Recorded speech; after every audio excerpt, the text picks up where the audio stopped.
Well, hello everyone. I'm here. It's me, Paul Johnson. I'm here with producer Mackie. Mackie, are you there? Yes. Greetings, my little weeblets. It is I, your production overlord, Mackie, and I welcome you to the chat tonight. Wow, you had a better intro than me. Well done. Thanks. How are you doing, chat? Hope you're all well. It's been a while. It's been a while, hasn't it? I'm gonna have to keep my voice down a bit because it's 7 minutes past midnight here. How's our volume levels? Am I super loud and Mackie's super low? Let us know. Let us know. Why am I the bottom? Why are you the bottom? Why can't I be the loud one? Anyway, what are you working on? Tell us. What am I working on? That's a very good question. Right, so here's the scene directly before this.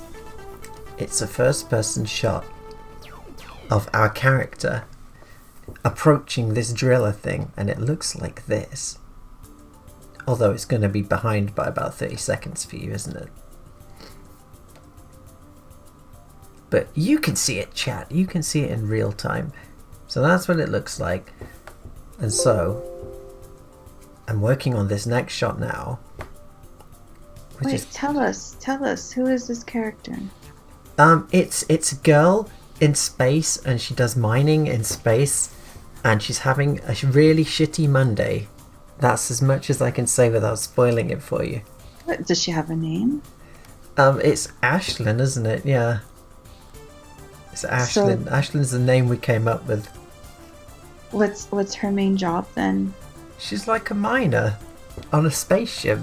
Space Girl is her name. Space Girl is her name. Oh, I'm slightly loud apparently. I'm a bit loud. Hold on. Let me. Okay, so how's that? Is that better? Is that any better? I can talk at this volume. We need to get this shit right, don't we? Oh, looks like our alerts are working. Thank you very much, Kevin, for $4.20. YOLO 20. Yeah, right. Into the sandwich fund. Thank you. Maybe slightly louder? Oh, okay. So we're okay now? Okay, good. So yeah.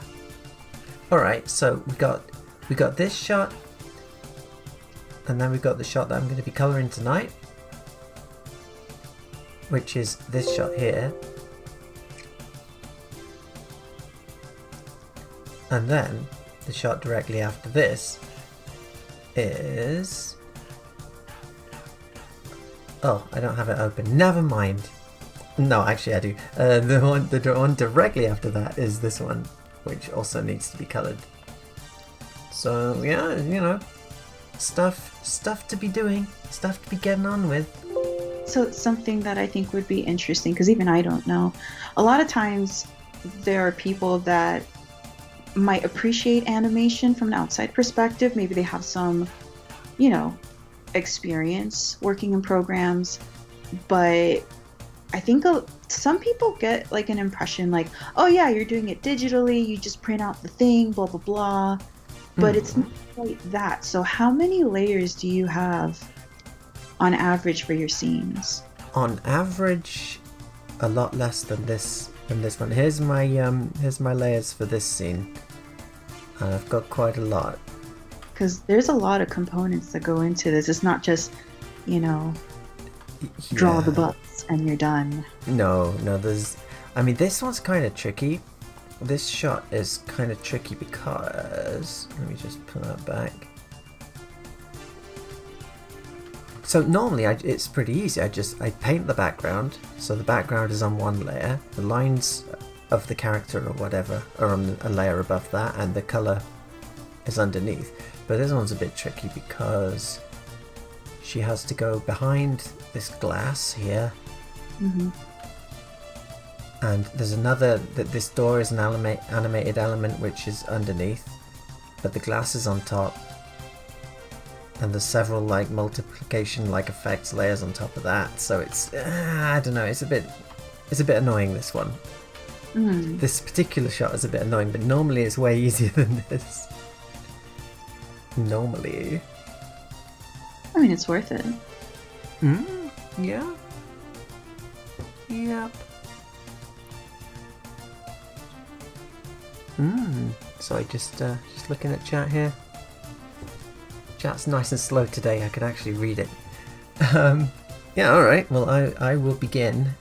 I've already, in monochrome, shaded this one frame right in the middle, so I'll move backwards and do all of these, and then I'll move forwards and do all the ones to the end. In fact, I might move forwards anyway. We'll go up to the end. So how much of the film would you say is done by now? About 70%, I think. About Cool. 70% of it is all inked and stuff, and then of course we have to colour it. So yeah, I mean, we're making progress. We're definitely making progress. Yeah. But yeah, it's been a long time since I streamed anything, so I'm completely out of practice. I'm not used to using my voice, and if I seem completely subdued, chat, that's why. But don't worry, I'll get back into it. What's the story of the film going to be like? I can't tell you without spoiling it. You'll have to wait. Well, you can say a little bit. What would you say the story is? I would say that the story takes place on a lonely craft where everything's usually the same day in, day out, but all of a sudden things have changed.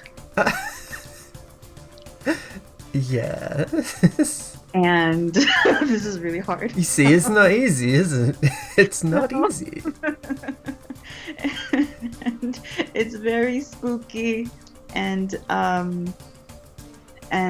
we empathize a lot with what the characters go through in the loneliness of space.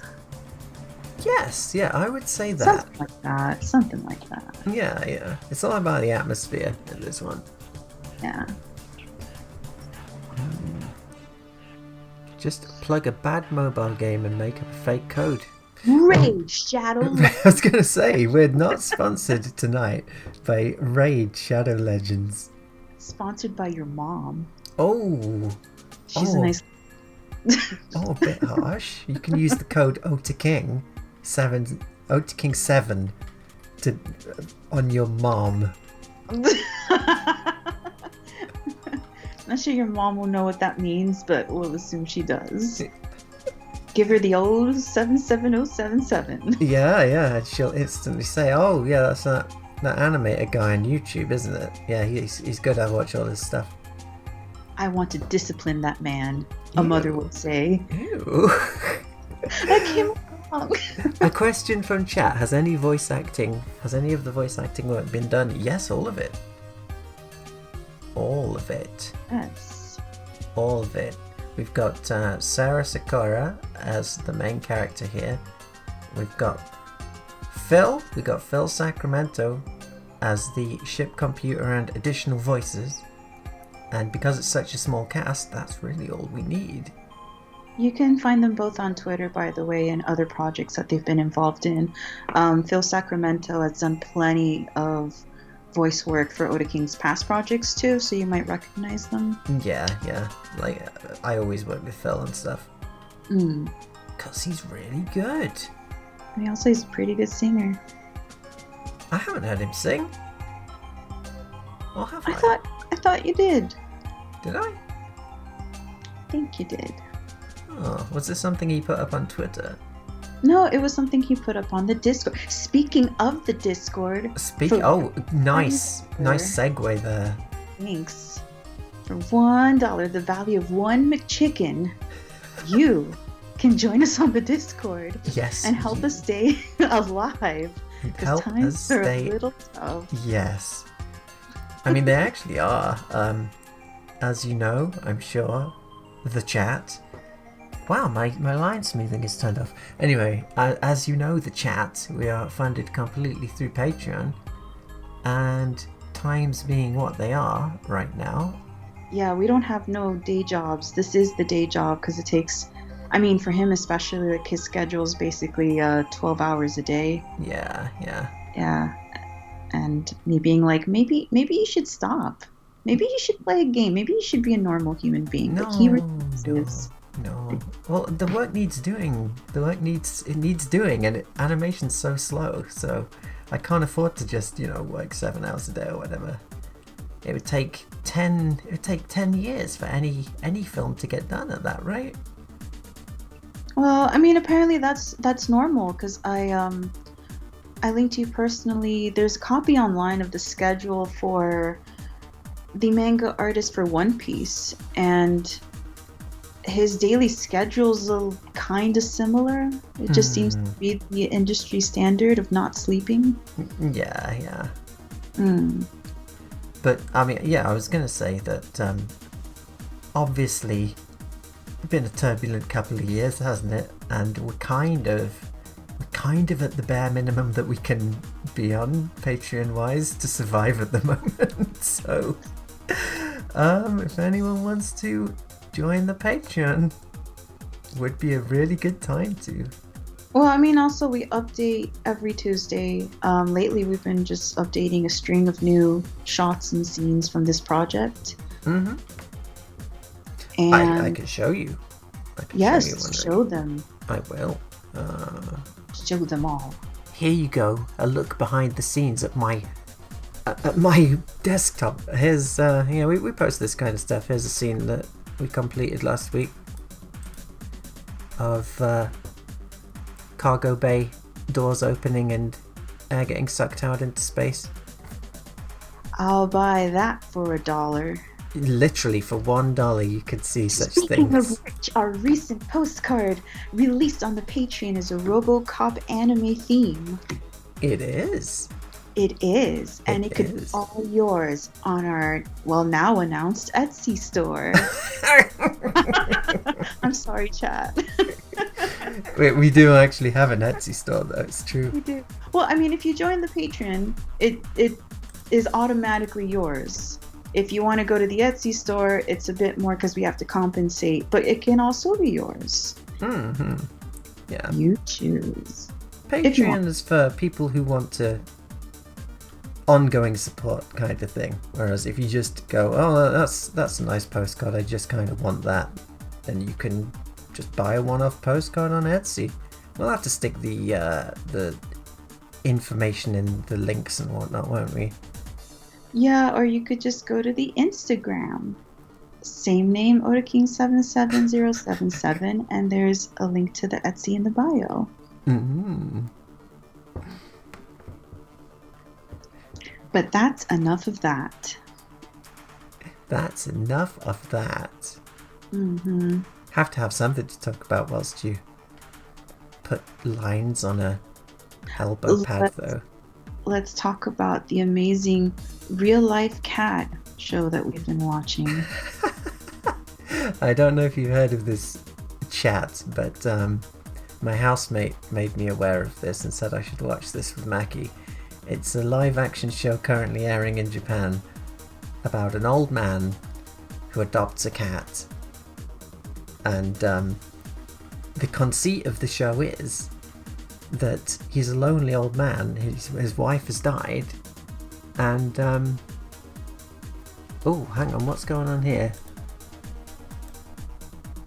It's back. YouTube is not receiving enough video to maintain smooth streaming. Not sure what happened there. Oh, lag? For me it is. It's going up and down for me. It's dropping loads of frames right now. But I don't have anything open that would be doing that, so I'm not sure what's going on.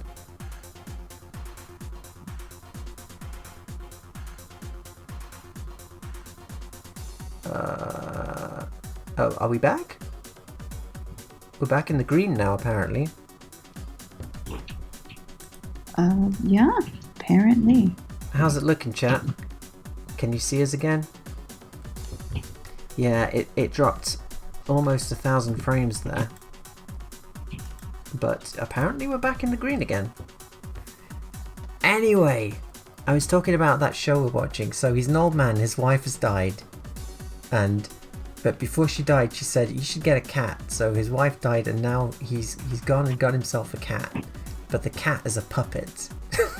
No, it's...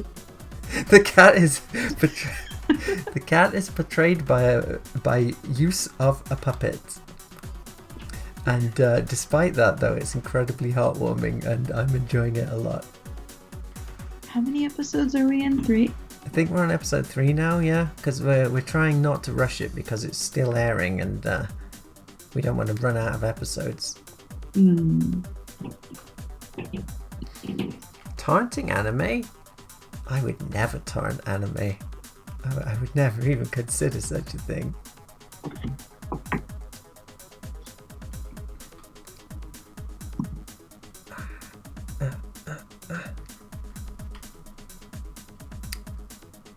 Yeah, if I go quiet, it's because I'm concentrating on shading. Oh, so much concentration.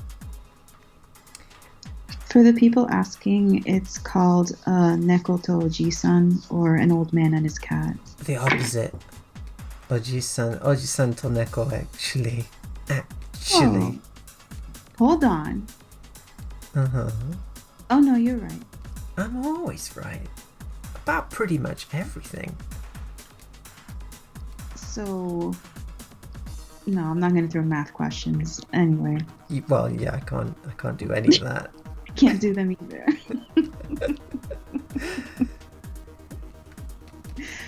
What else have you been watching?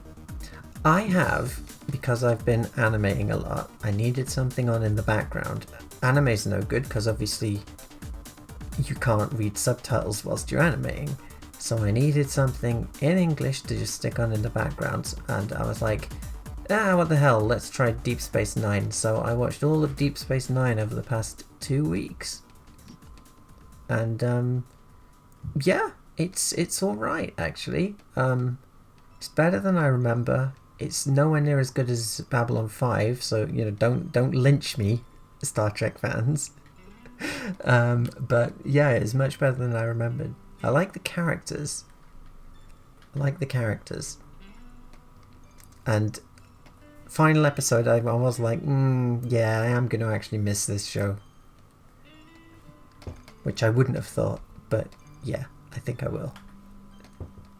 And that's what I've been watching. What have you been watching? I was watching Interview with Monster Girls, was it? Oh, yeah. Demi-chan ga Kataritai or whatever. I have 1 episode left, but I don't want to watch it. I'm trying to savor it.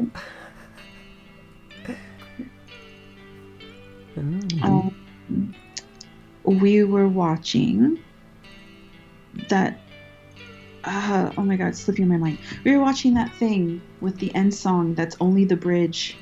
There's no chorus. Yeah, Angel Cup. We watched Angel Cup yes. over the past few weeks, and it has this crazy ending song. Crazy ending song. There's no chorus. There's just it's just the bridge, isn't it? It's just you keep thinking that it's going to go into the chorus, and it never comes.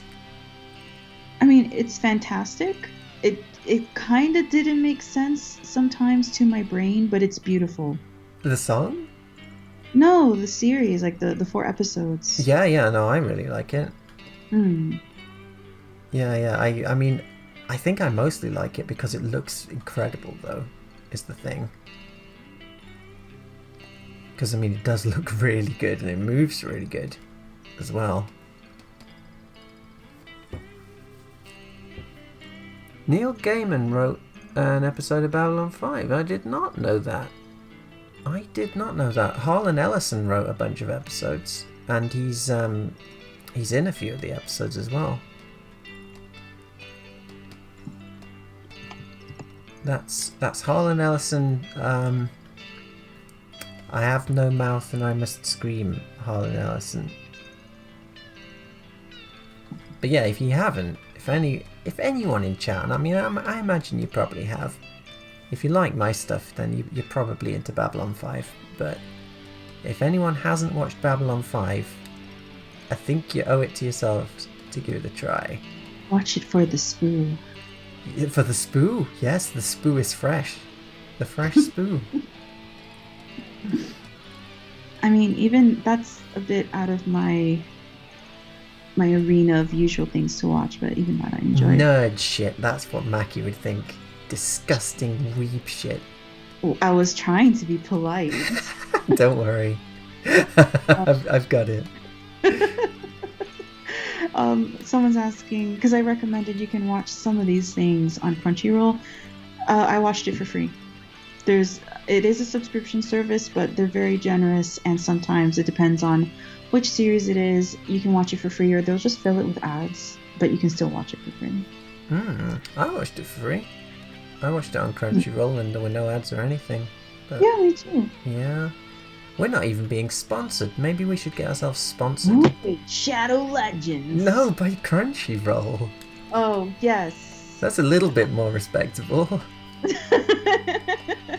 Did you know that if you use the code OtaKing7 and go to Raid Shadow Legends right now, you get a free epic hero? 3 epic shovels. Yeah, you get an epic shovel for digging. For digging.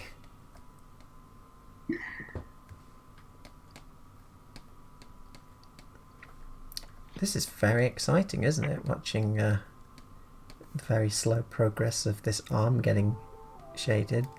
I mean, it's like the process of life, one cell at a time. Yes. Living and becoming more. I'm a single cell organism. And I don't know. That's just what I watched it on, guys. I don't get too picky when it's free. So if you can buy the Blu-ray and bypass all the censored black mist by buying the Blu-ray. I was actually watching today. I had no idea. Interspecies reviewers. Oh shit! Yeah. One uploaded 3 different versions. The censored version, the aired how it originally aired, and then the uncensored version. And I thought, yeah, how badly did they censor it? Can you see anything? Is there any episode at all there? I mean, yeah, when you buy like the Blu-ray. No, I mean the version, the censored version that they had. Like, how much did they even show? I mean, you know, they just do the mist, the blurring mist. Oh. Yeah, whatever you need.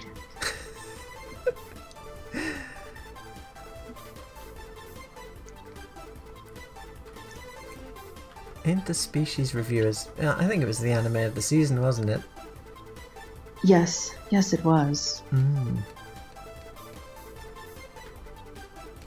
What else am I watching? I'm watching season 2 of Promised Neverland is out, and that's really gone in a different direction. I'm watching the final season of Attack on Titan, because that's how I pronounce it, Titan.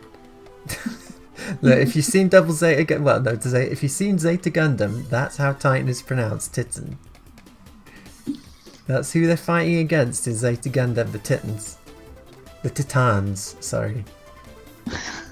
So I can't stop. I'll meet people who I've never spoken to before, and I'm like, have you seen Attack on Titan? And then I have to like correct myself. I'm like, no, I'm just memeing with you, bro. I know it's actually Titan. It was Attack on Kitten, and it's just a giant kitten on the other side of the wall. Well, I mean, that would be the best thing ever, wouldn't it? Yeah, I think we need to make that. Yeah. It's not even Attack on Titan. It's the Attack Titan. It's one of those things where he didn't know when he was making up the name, and now he's retconned it into making some kind of sense, but obviously they're stuck with the English title, so it's got to be Attack on Titan. I was gonna say I heard a couple of people complaining about Promised Neverland that it went to a different direction and skipped out a bunch of stuff. Oh, has it skipped a bunch of stuff? That's I don't know. I don't catch up with it, but that's what I've been reading from other people that are into it, and I didn't know if that meant it went the same way as I'm a Spider, so what? Oh yeah, I stopped watching the Spider CG anime because it was just too different to the manga. And then I found out that I was the fool all along, and that the manga is completely different and to the light novel. It's all based on a light novel, and the manga cut a bunch of shit out, and the anime has put the shit back in that they cut out for the manga. But the thing is, the shit that they've put back in is the shit I'm not interested in. I like the manga because it was just a spider doing spider things. I'm not interested in some Harry Potter, isekai magic school with whiny little kids, which is what literally like half to 3/4 of the anime seems to be. So it's an interesting time we're living in where you think you're watching one thing but actually you're watching another thing. Mm-hmm. And yes, I did watch Akudama Driver, and I thought it was pretty good when you can actually see it, when the screen isn't covered in black censorship mist. But yeah, it was pretty good actually. Yeah, I liked it. This is Mackie speaking. Yes. Hello.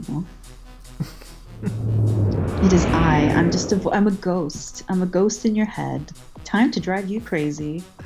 Oh, thank you for the sandwich fund there, Whis. Thank you for the 15 buckaroos. I will spend that on the finest quality turkey. Blessed be Whis Chan. Yes.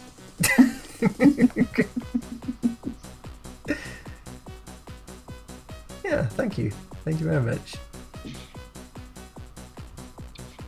It's actually Lent at the moment, so I'm not drinking coffee. I've given up coffee for Lent, so when we do our coffee break, I will be drinking tea. World without coffee? Mm. What's gonna happen during your break? Tea? Do you have a reel about tea? No, we're still going to show all the coffee things. Like, I'm not going to force Chat to drink tea. Chat can still drink coffee. No, if you drink tea, Chat has to drink tea. No. I didn't figure out if any of that $500 donation that time was real. I don't think it was it? I don't think it was. I looked into it and I think it was fake. Mm-hmm. Still, I mean, it injected some excitement into the stream, so I'm not salty about it. It's not every day, unless you're Belle Delphine. It's not every day you see sudden $500 appear. Thank you. $5 there from Luke Johnson. A beer fund. I'm not actually that fond of beer. I mean, I drink it to get drunk, but I'm more of like a girly cocktail man myself. I'll drink White Russians till the cows come home. Yeah, beer is his Lent alcohol. I can drink it because I don't like it that much.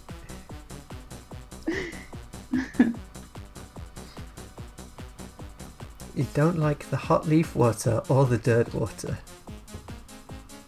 Yeah, contrary to popular belief, I'm actually not Belle Delphine. But I think we could probably do a collaboration with her. Unsubscribed. No, I think if I sent her an email and I was like, hey Belle Delphine, popular e-girl, I made that TIE Fighter video, she'd be like, holy shit, I'm a huge fan of 80s anime, especially Angel Cop and anything, with mecha designs by Koichi Ohata and people like that. Let's collaborate. My favourite character designer is Nobuteru Yuki, that's what she'd say. I really like the detail he puts into the noses on his characters. And I'd be like, well shit, that's exactly what I think. And then Maki would get jealous because we were getting on too well. Whoa. I'm secure in my surroundings, thank you.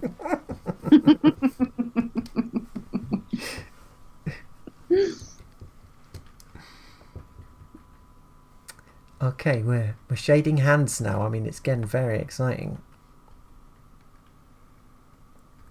It's getting very exciting. Have you received your physical copy of Writing Bean? No, I haven't. I haven't. Do you think it'll ever arrive?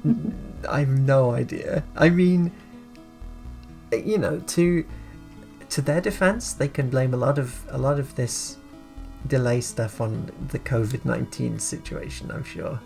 True. Did anyone in chat donate to the new Riding Bean short on, was it Indiegogo or was it Kickstarter? I can't remember. It was Kickstarter. It was Kickstarter. Yeah.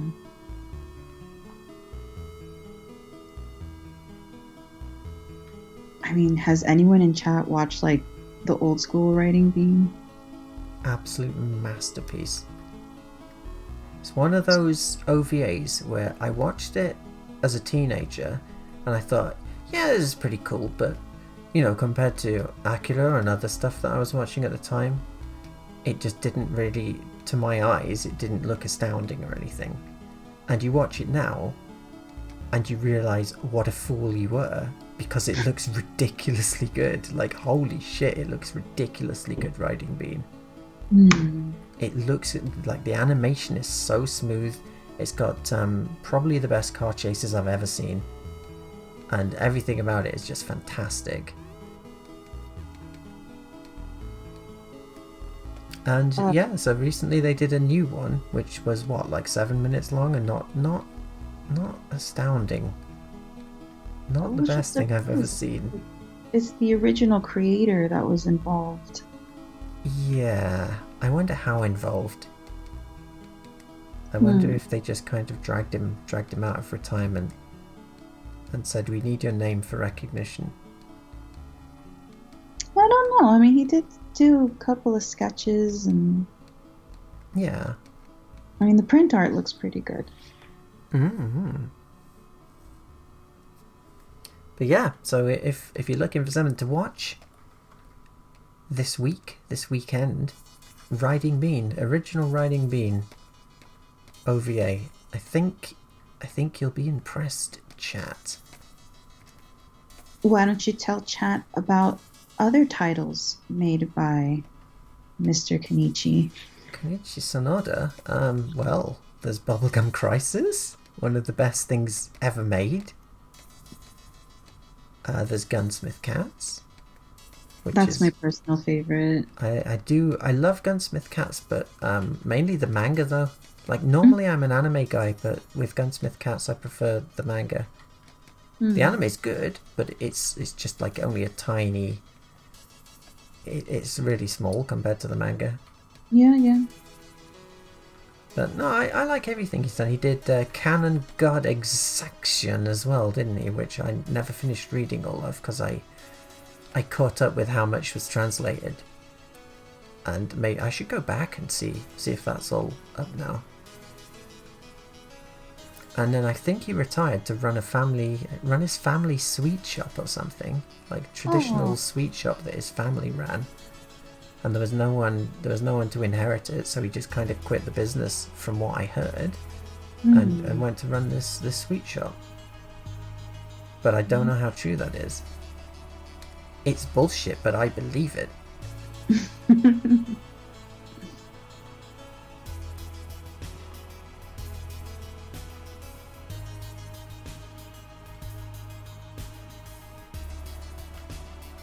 Which is the one someone asked if you knew about and then confirmed you do? The alien human war manga he did. Oh, yeah, that was Exaction, yeah.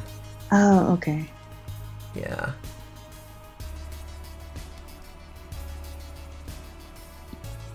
I don't know, he's always been one of my favourite character designers.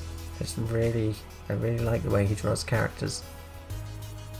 His manga was really interesting for me because at the time that I read it a billion years ago, a lot of the manga I read was very, like either gritty or screen tone or very ink heavy. And his was one of the first ones that I was like, wow, this looks like an anime, but it's manga. Oh, how so? A lot of clean drawing, very stylistic, but it's the type of stylistic that works really well as anime.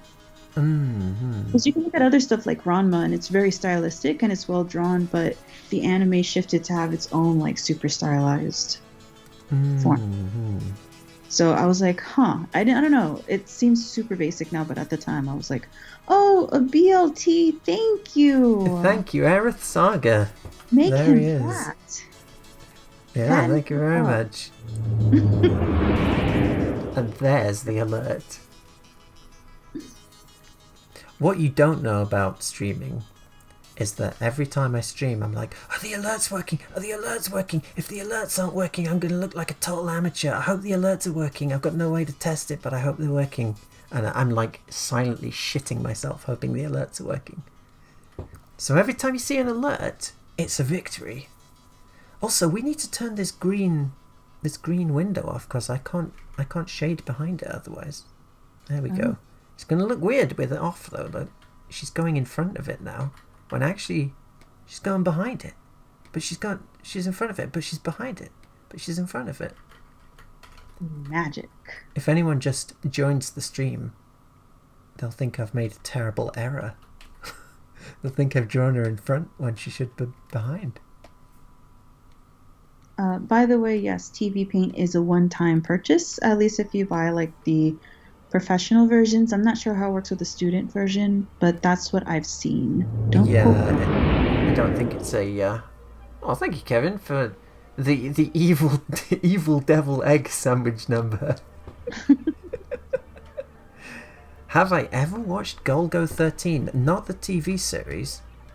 There is a TV series, isn't there, of Golgo? I mean, I know that there's a manga that's like incredibly long running. I've seen the movie a bunch of times, and I really like the movie a lot. I don't think you've seen it, have you, Mackie, the movie? I haven't. It's full of sex and violence, and it's got like this really... I think you'd really like the art style. Everything's like... There's loads of cross-hatching and stuff in it. It's just like really interesting. So I'll watch it with you if you want. I'm due to rewatch it again. Sure. How do you record animation computer screens for videos and streaming? Not quite sure what you mean.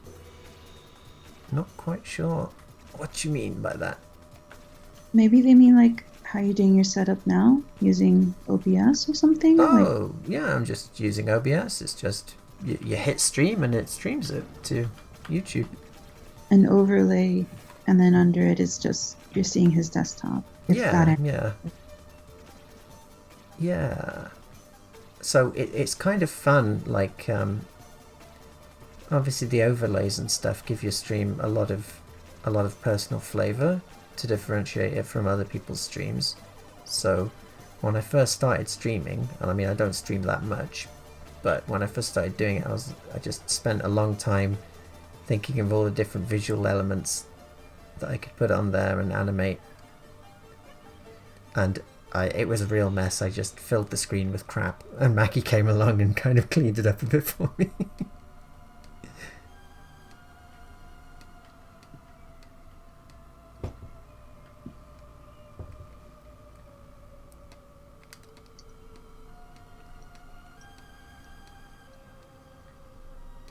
Would you like me to read out some things from chat for you? Yes, please do, whilst I shade a thumb. How familiar are you with Midnight Aigoku? Pretty familiar. I've seen the anime a couple of times, and I've got a couple of volumes of the manga here in my room. Mm-hmm. Kevin Atkins just threw $20 at me, and the message went by so fast it disappeared from the screen, but it's on my other screen here. How do you consume your manga, digital/print? Have you tried Mushoku Tensei, Jobless Reincarnation? I haven't. I've never even heard of that. I've never heard of that either. And manga wise, I tend to read it digitally these days. Just, for convenience, but there really is, like, I swear it's going to sound pretentious, but it's totally true. Like, there is nothing like reading manga or like looking at an art book and just like smelling the print. I've got a copy of Intron Depot at home in Lincoln at the family home, and that's the smell of art to me. Masamune Shiro's Intron Depot, it's just like the smell of the print. Oh, it's delicious. It's delicious. The thing that I miss the most about like printed mangas, you can not, I mean, like, because you didn't have tabs open. I get distracted all the time. Yeah. I get so distracted reading manga. Like, it's either I just read it all in one shot, or I get to some point and then there's a notification and I'll come back, and then I never come back. Yeah. But definitely, it's like being able just to flip back and forth. I mean, they're all individual frames, basically.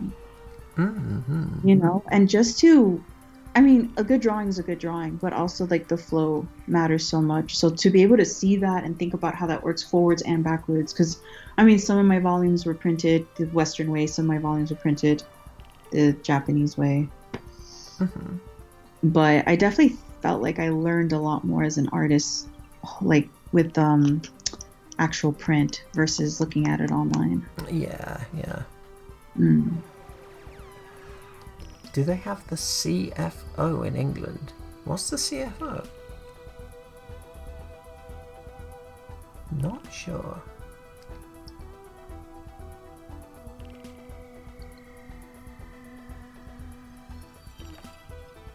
Do you have an anime mecha that screams heavy metal to you? Me?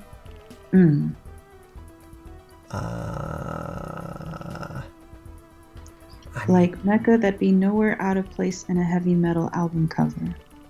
I mean, Tekkaman Evil from Tekkaman Blade is real spiky and just looks incredibly cool. I could see him on an Iron Maiden cover, maybe. Also, I already know your answer. Is TVPaint better than Toon Boom? I think yes, but that's because I can't into new things. I'll tell you, having used both academically, Toon Boom will let you do a lot more stuff, like to shortcut, and you have the, what is it called, the network where you have to hook up all the things. Oh, what, nodes and stuff? Yeah, the nodes. Oh, so intimidating. Anyways, so it has a lot more customization that you can do, especially for kind of shortcutting and puppeting your work. But TVPaint just feels more intuitive. TVPaint just does what I want. And it doesn't give you any trouble. It's like, oh, you want to do 2D animation, here you go then, and everything's in the right place, and if it isn't, you can move it. Like, if you want your work in vector, stick to Toon Boom. Yeah. So I can't into vectors, so I'm very, very happy with TVPaint.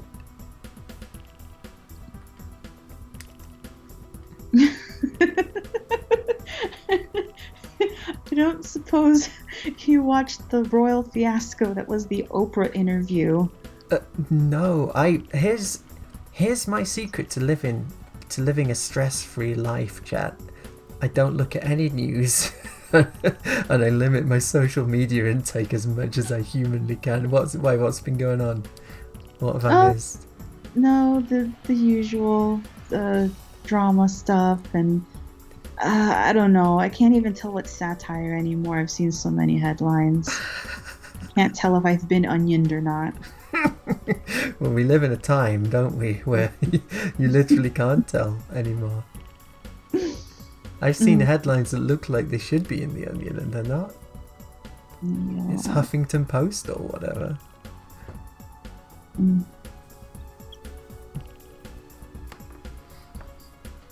Oh, and the CFO stands for Cartoon Fantasy Organization. Oh, never heard of it. It's how many, if not most, OG anime fans got to see pirated videos from Japan. Oh. We didn't. That sounds very official. Hmm. I've never heard of it.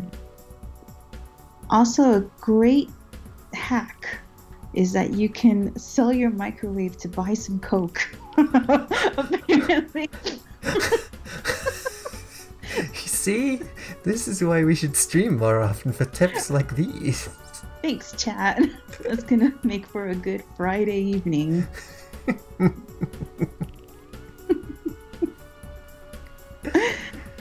Also, why did you stop Street Fighter in favor of Monday Project? For reasons. Do you want me to answer it? Yeah.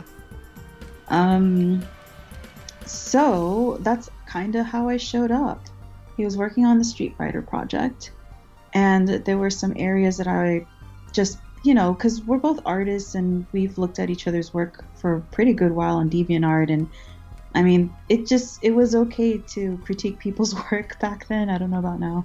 And I just had a few critiques here and there, and then just, why don't you do this? Why don't you try that instead? You could save time doing this, or this stage lighting will help. This is, competing with that in terms of attention. So I just kept making so many little corrections. And when I was like, okay, I'll help you more. And then I would try to help him more. And I'm like, why aren't you doing it this way? Why aren't you doing that way? And I just felt like it was so insistent. Like, it probably would have worked if we had a formula instead of me just like talking shit. So that's basically what it is. There's a lot of new things that we implemented in terms of like organization, working with new technology. It's not just TVPaint only. And everything that we're learning from this process, also like, getting better flow, how we work together. We can apply that now to future projects and they'll go smoother and faster. So that's what that's about. So we're going back to Street Fighter. It's not been abandoned. Also, Tanya's here. Hello, Tanya. No way. Yeah, she says, I miss you and Mackie. Oh. There she is, there in chat. Awake at 1 in the UK morning. We need to go on another exciting trip to a Chinese supermarket, Tanya, if you're still here.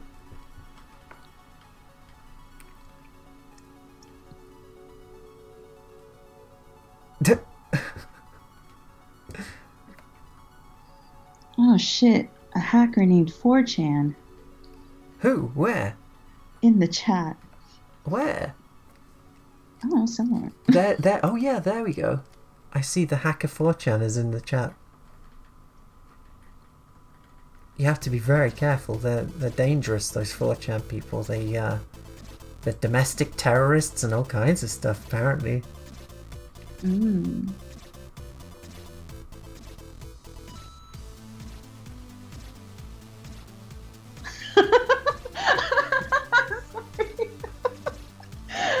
I can't believe Mackie personally flew overseas just to delete Ota's Street Fighter animation.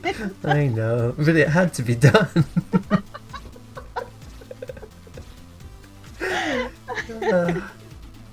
See you later, Tanya. Bye, Tanya. Sleep well.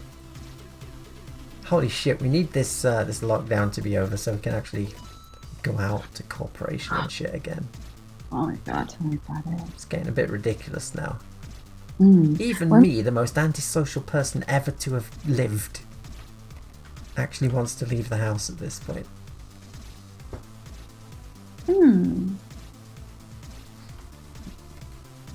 Whatchamacallit? Just checking, someone asked when was the last time I animated. I don't know if they mean like me, or like the last project you put out. What was the last project you put out? R-Type, wasn't it? Ironically, isn't R-Type play? Yes, R-Type's playing right now in the background, just as you said that. But yeah, I think so, wasn't it? I think so. Yeah. Yeah, then we did Street Fighter for a while. And then some things happened which made us instantly shift to this short film, but I can't say why just yet.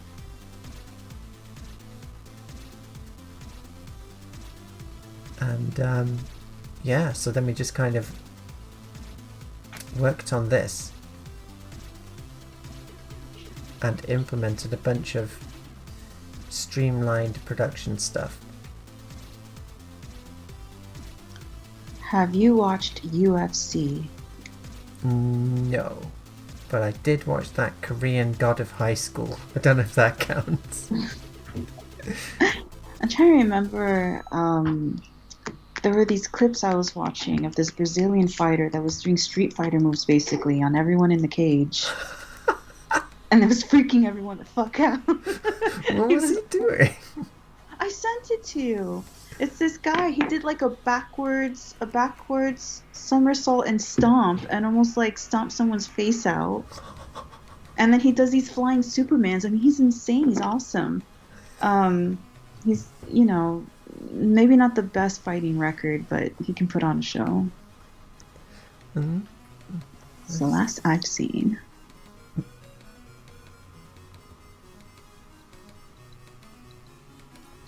And yes, we are planning to have a commentary track. And more. Yes, and more. So, yeah, I don't know if we'll just get everyone together involved to do one commentary track, or if we'll split them up, like if we'll have Zach doing a one specifically for the music, for instance, and stuff like that. Maybe have like I'll have to ask the voice actor, see if they want to do like a voice actor commentary track and stuff like that. What do you think, chat? Do you think if you heard like a director's commentary, is it nicer when it's just one person at a time, or when it's like a group discussion? I don't usually listen to those, so let me know. Mackie thinks that such things are for nerds. Oh, disgusting nerds. Why would you listen to a commentary? That's what Mackie thinks.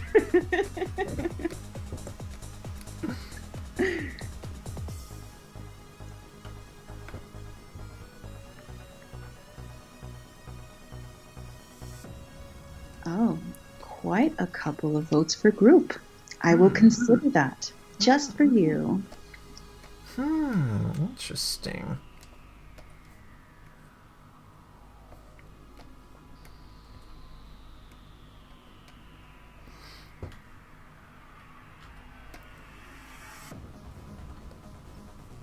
Okay. Shading this helmet now.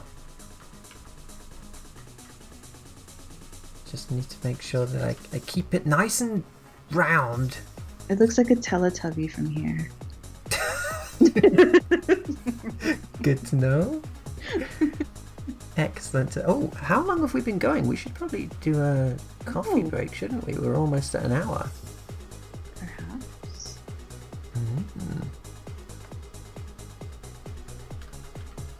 All right, everyone. OtaKing's gonna drink some tea, so prepare the tea bag. What? So they can join you in the tea drinking. Okay.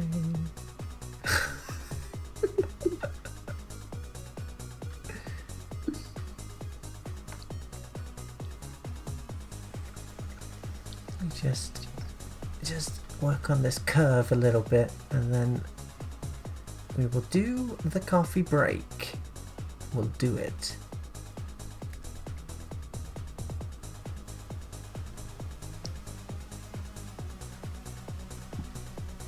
We really need to put the like the announcements up and stuff for that RoboCop postcard, because no one's even seen it yet who isn't on Patreon. True that.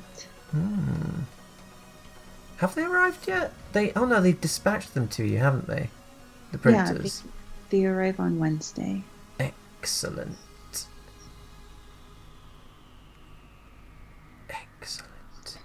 Do you want to flash it at them before you get your drink? Maybe. I mean, I'd have to open it up in Photoshop and stuff though, so okay, then show it to them when you get back. Yeah. It's very unprofessional, isn't it, when you show people your desktop? It's like showing them your pants. Underwear. Underwear to the Americans.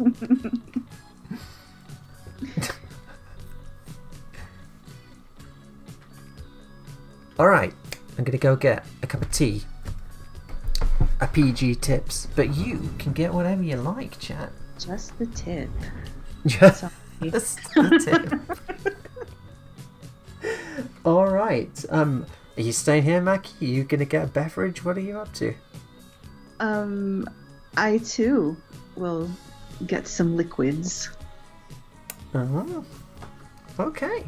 Then we'll see you back here in a little bit, chat. In the meantime, here's some things for you to look at. A very special cup of coffee. A new standard in richness. A new standard in pureness. Blended together to give a new standard in smooth. The Gold Blend standard. Only from Nescafe. It's only memories of Earth and the rich smell of this coffee that keeps my spirits up. Coffee. At least we'll reach our destination soon. Coffee.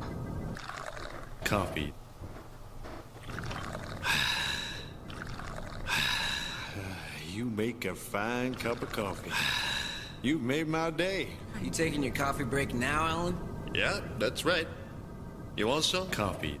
And I had to go make coffee for two. Hurry up, would you? My coffee's starting to cool off. Coffee, my salvation from my day-to-day drudgery. Coffee. A little bitter, but still an excellent blend. Boy, you should switch to decaf. Hello. I'm sorry to bother you, but I'm having a dinner party and I've run out of coffee. Come in. Thank you. Will Gold Blend be too good for your guests? Oh, I think they could get used to it.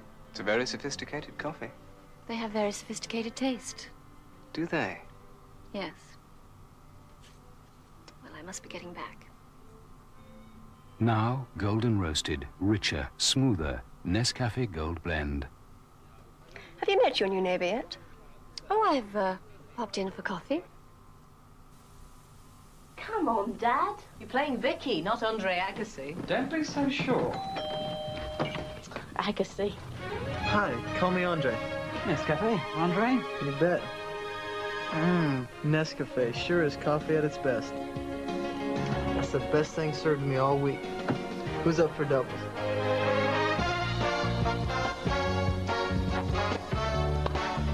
Yeah! The best days are Nescafe days.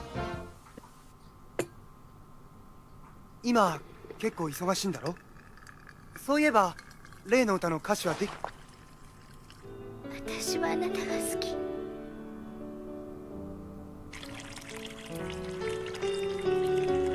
Days looking new and bright, and you're gonna start it right. Folger's starting to brew, the aroma's calling you.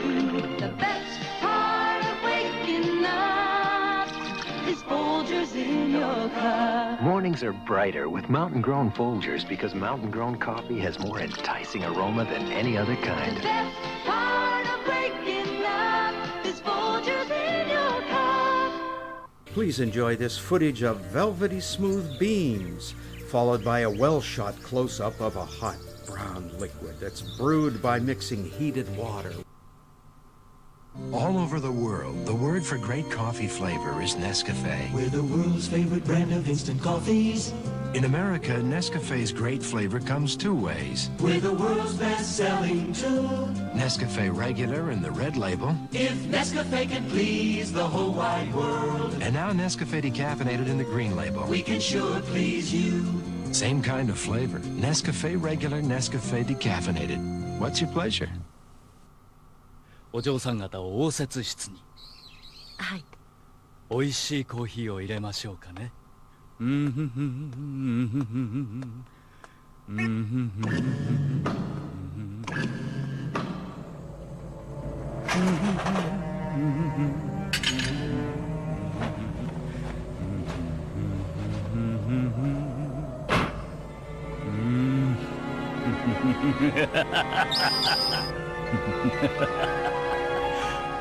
味しいコーヒーができましたよ。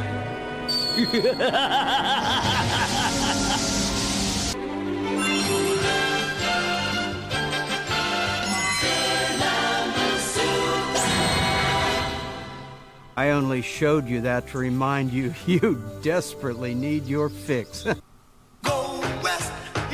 男の温度が上がった。飲んで飲んでまた飲みたい缶入りコーヒーウエスト Go west.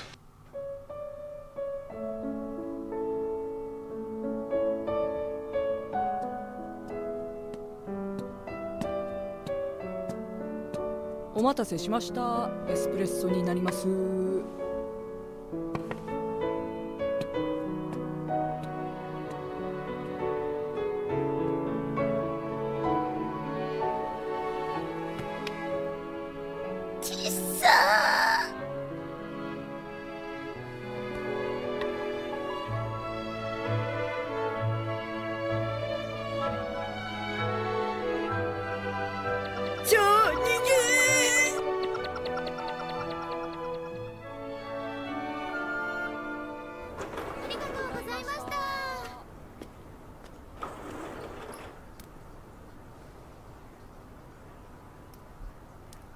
もうなんつうかこれからは自販機でいいや。いつもそばにいてね。ボス、私のそばにいてね。ボス、決して私見捨てないでお願い。Boss, I can't live without you. Boss, I can't live without you. Boss, いつもそばにいてね。Boss, 私のそばにいてね。Boss, 決して私見捨てないでお願い。Boss, I can't live without you. Boss, I can't live without you. A very special cup of coffee, a new standard in richness, a new standard in pureness, blended together to give a new standard in smooth. The Gold Blend standard, only from Nescafe. It's only memories of Earth and the rich smell of this coffee that keeps my spirits up. Coffee. At least we'll reach our destination soon. Coffee.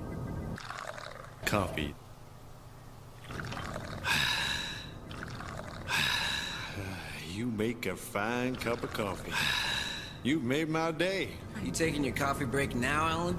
Yeah, that's right. You want some? Coffee. And I had to go make coffee for two. Hurry up, would you? My coffee's starting to cool off. Coffee, my salvation from my day-to-day drudgery. Coffee. A little bitter, but still an excellent blend. Boy, you should switch to decaf. Hello. I'm sorry to bother you, but I'm having a dinner party and I've run out of coffee. Come in. Thank you. Will Gold Blend be too good for your guests? Oh, I think they could get used to it. It's a very sophisticated coffee. They have very sophisticated taste. Do they? Yes. Well, I must be getting back. Now, golden roasted, richer, smoother, Nescafe Gold Blend. Have you met your new neighbor yet? Oh, I've popped in for coffee. Come on, Dad. You're playing Vicky, not Andre Agassi. Don't be so sure. Agassi. Hi, call me Andre. Nescafe, Andre? You bet. Nescafe sure is coffee at its best. That's the best thing served me all week. Who's up for doubles?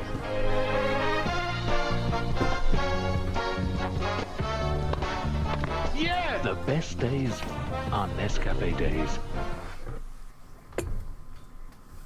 今結構忙しいんだろ。そういえば例の歌の歌詞はでき。私はあなたが好き。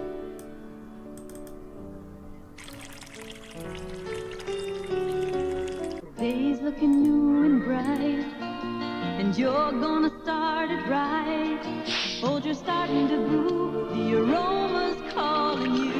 The best part of waking up is Folgers in your cup. Morning mornings are brighter with mountain-grown Folgers because mountain-grown coffee has more enticing aroma than any other kind. The best part of waking up is Folgers in your cup. Please enjoy this footage of velvety smooth beans, followed by a well-shot close-up of a hot brown liquid that's brewed by mixing heated water.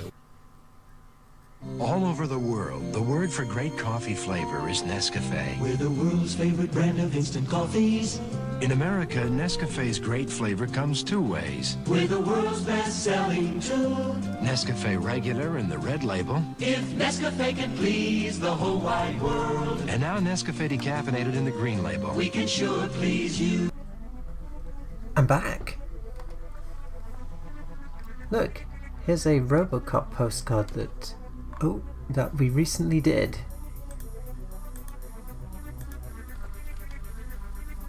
And that's what it looks like. So there's your preview of that, I guess. Hold on. I just see coffee. You just see coffee? Oh yeah, that's because you're behind. Oh, okay. I was. There you go. I'll put it in the corner there. So yeah, that's going out to people on Patreon, or if you don't want to do Patreon and you just want the postcard, you can get it from Etsy when they arrive from the printers. So yeah, back to work. There's the Berserk postcard, which was okay. I think it could have gone better. Like I'm maybe 6 out of 10 happy with this one. There's the sketch. I think the sketch turned out better than the finished thing. But you know, that's how it is on this bitch of an earth sometimes, isn't it? What can you do? Mm-hmm. I think the Robocop one's better. The line works better. The shading's better, and obviously it's got. Don't you just hate Windows Picture Viewer? There he is. Leland Palmer from Twin Peaks in the bottom left. Very important. Anyway, yeah, let's return to shading help. It's, by the way, I thought this was obvious, so I didn't mention it, but it's not actually going to be just grey. It is actually going to be coloured like that in the final thing. I'm just doing my shading in monotone. Just for ease of convenience. For ease of convenience? Is that even a thing? Anyway, I'm gonna take a drink of this tea.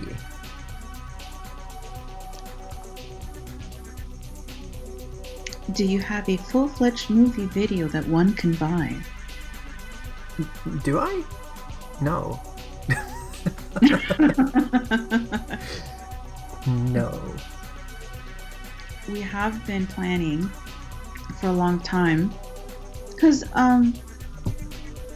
you know, I don't want to sell someone like a DVD that has just like 7 minutes of animation on it, but if we sold an animation collection of OtaKing's best animated works, classically remastered, I don't know, but that's in the future. So, yeah, you know, do the thing the young people do, like follow and subscribe, barf, or whatever. And soon enough, we'll tell people about it when it's ready. I mean, yeah, we've got enough stuff out that we could do a collection. Yeah. But obviously, anyone can just watch all of that stuff on YouTube, so we would have to put a bunch of extras. Well, no, of course there would be extras. Yeah. Maybe some limited edition swag that goes out with it. Like an art book, perhaps. An art book, you say?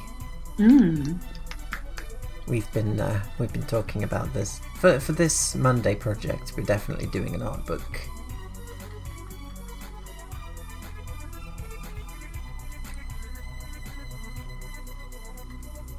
And I guess the art book will just be like a were you thinking of a physical one or a digital one? I can't remember. You were thinking of a physical one, weren't you? Yeah, or both, really. But a digital version would definitely go out to like all our supporters automatically. Yeah, yeah.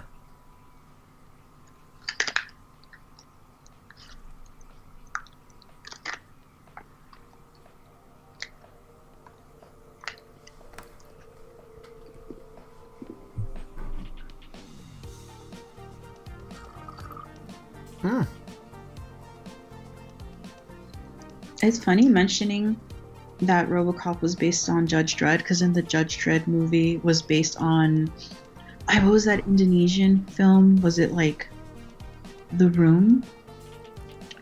Huh? Do you know which one I'm talking about? There's a Judge Dredd movie. Oh, the latest one that they did was based on The Raid, wasn't it? The Raid, yes. Which was a good movie. The original Raid is fantastic also. Yeah, yeah. I liked it, that new Judge Dredd that they did. It's a shame that it didn't do well enough for them to actually do any more. So instead it's endless more Marvel movies, I guess. Well, maybe some of us do want to see Ant-Man defeat Thanos by crawling up his ass in a tiny size and then expanding in his colon.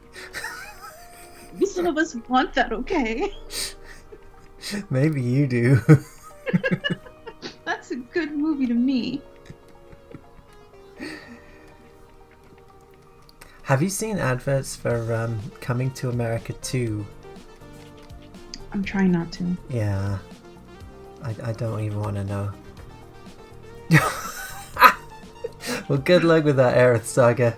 Thanks for the $5.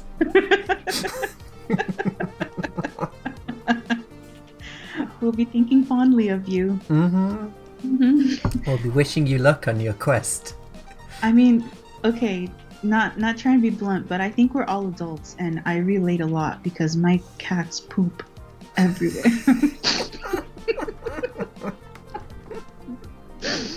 So I feel your pain. And there's the announcement. There it is. There's the alert. Wow, we've got the best number of viewers right now, 64. The magic number. As soon as I said it, it went down to 63. No, well, we need 6 more. Why? Oh, for the magic number. Okay. Nice. For the meme number.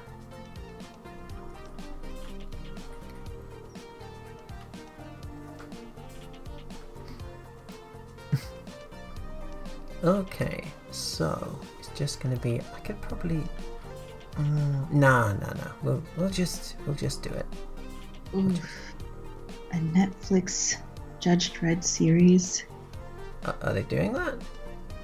Well, apparently it's kind of up in the air. I want to believe, but I don't know how to. Like the South Park episode about Netflix really sums it up the best for me. Like, I don't know.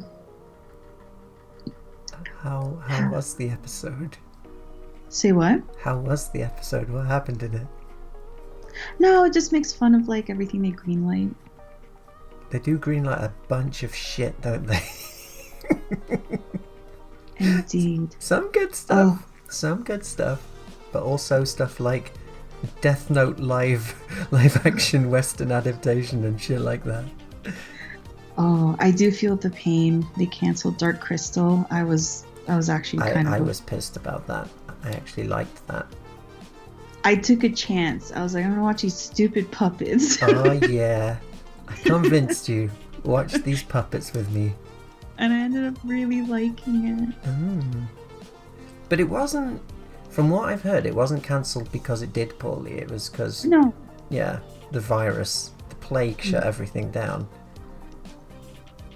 So hopefully all those sets and everything's still there and they can just get back on it. Maybe, I don't know. If we ever return to normal. And thank you for 80s era anime daisuki desu. Yes. With Chimo. I agree with you, TK. I agree. I like how everyone's talking. Okay, I think we all relate. Let's make this conversation about cat poop, because we're all vibing on the cat poop. All right. I think you guys know my cat's name is Poopy. His name is not Poopy. His Christian name is Sonny. Sonny Bojangles. But he earned that name, and he still earns it. But I think it should be Pee-Pee now. Pee-Pee Bandit. We have a Pee-Pee Bandit in the house. Yeah, you don't know that that's Poopy though. I'm pretty sure Poopy might be moonlighting as the Pee-Pee Bandit. You think it might be Obi, but you just don't want to believe it, because Obi's such a good cat. He is. But yeah, those sprays to break down the enzymes, they really work. I recommend use those sprays every time. Animation and pet care stream. Yep. That's what we're about here. Yep.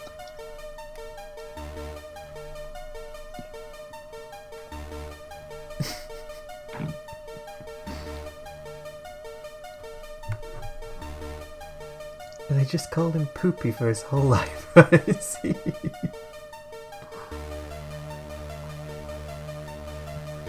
Is anything live action good?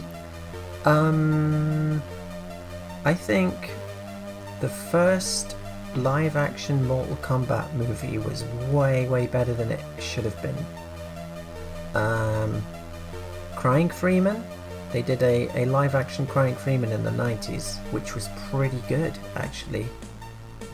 Oh, yeah, I forgot about that. Yeah, and apart from that, I think it's been pretty much just universally shit, apart from obviously City Hunter starring Jackie Chan. Oh, yeah, which is a masterpiece. Mm. But, you know, not even the Japanese can do decent live action remakes of anime, so I don't know what the hell American companies that makes them think that they can do any better. But I mean, they don't think though, do they? They just want money. So what's the number one thing they always crap up? Being a poop stream now. Poop stream live pooping in 1 billion subs. You heard it here. Thank you, Maison Otaku, for the $5. Yes, thank you. Cobra, I would like to finish Cobra off actually, and I do need to watch all of City Hunter. I've been wanting to watch City Hunter for years. Maybe we should add that to the list, shouldn't we? For the stuff we watch on Wednesdays. Yeah. I was gonna say, it's always the casting, isn't it? It's always like, doesn't look like the character, or they changed up their outfit, or like some stupid thing like that. It's usually barrier to entry for any live action. Mm-hmm. Would you agree or disagree? I mean, I think it's definitely one of the problems. I think story is a huge problem, like the Ghost in the Shell that they did. Just like, does everything need to be super dumbed down? I don't think it does necessarily. I mean, if you want to appeal to the mainstream, maybe. But you know, compared to the manga, it's just so Babby's first cyberpunk. But that's the thing, right? Like, it got so popular, you would think just follow the formula. Which formula, though? You know, whatever made it. Like, if it's Ghost in the Shell, like, and it has a cult following for what it is in the manga, just follow it. No one even knows the manga. That's the problem. That's what gets me all butthurt. They all know the Mamoru Oshii movie and the standalone Complex TV show. And I think most people haven't even. They probably don't even know there was a manga first. And that makes me sad, because Shiro has a raw deal. And now he has to draw feet and newly arms. Go on, tell us more. No, that's okay.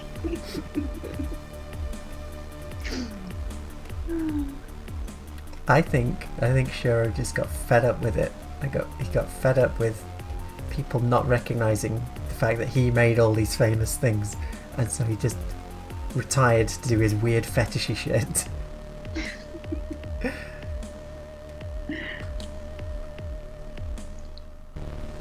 It's not. It's not. I mean, it's a damn good film. Is it 96? Is it 1996? The Ghost in the Shell anime. It's a good film, but I don't like the character designs, and I wish they'd used the manga character designs.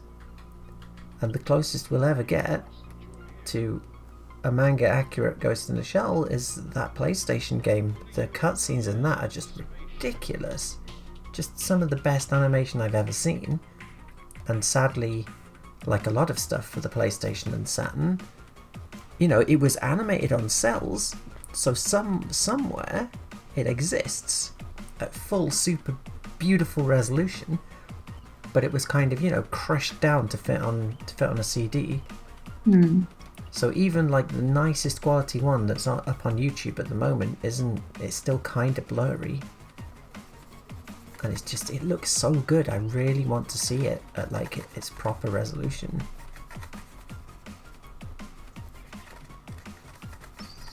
What if that got lost in the flood? Maybe, yeah. Well, I think you have to go to Shiro's house. And dig through all his oily girls and see if you could under one of those piles of like dildos and things, maybe you could find an original Fuchikoma drawing. I also suspect this, yeah, like his weird porno art books.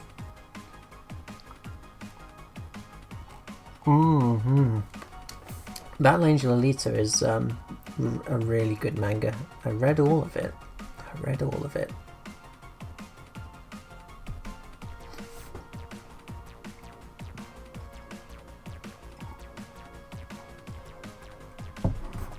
Yeah, Appleseed's fantastic. I mean, it's sad that he lost like loads of Appleseed in the big flood or the earthquake or whatever it was.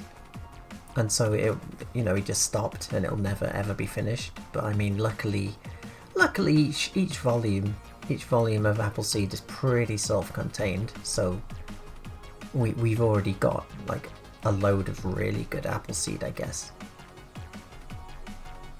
It's kind of like The Simpsons in a way. It doesn't really need like an ending per se, I don't think,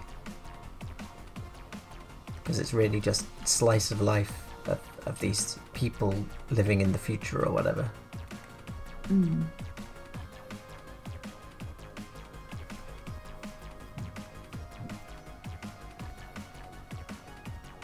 I haven't, and feel free to plug away. Stick it on the Discord, like link it on the Discord or something. I'll watch it, I'll listen to it.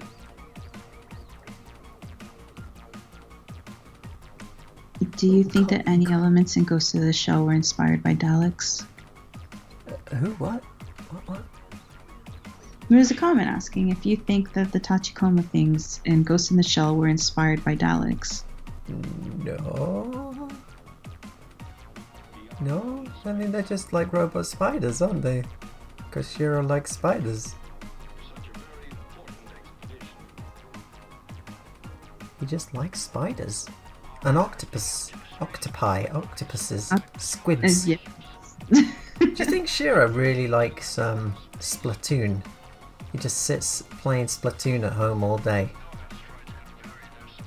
I mean, he really likes squid. Maybe that's his main in whatchamacallit. Super Shiro Brothers. Super Grease Sisters. I'd play it.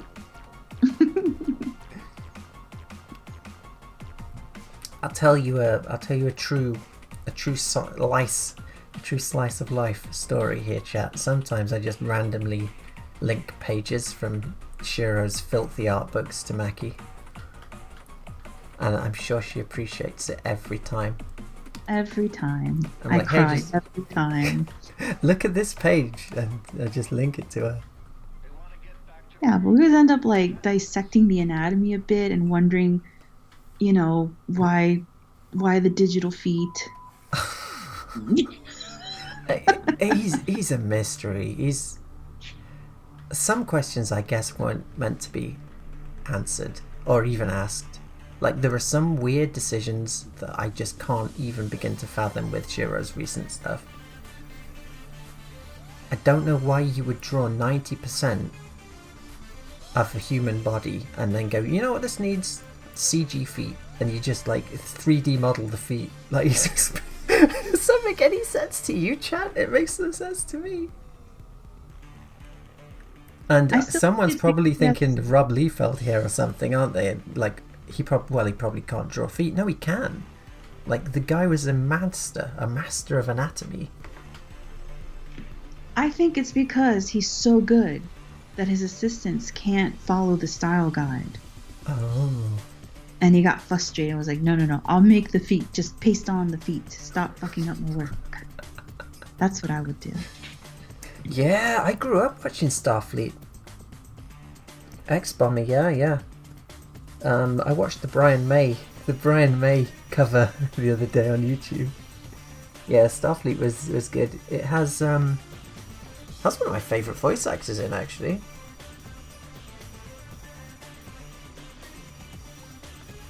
Not only have I heard this theory, but I often talk about it on streams. He does. I'm telling you, I'm gradually coming around to it. I'm starting to think that it might be true.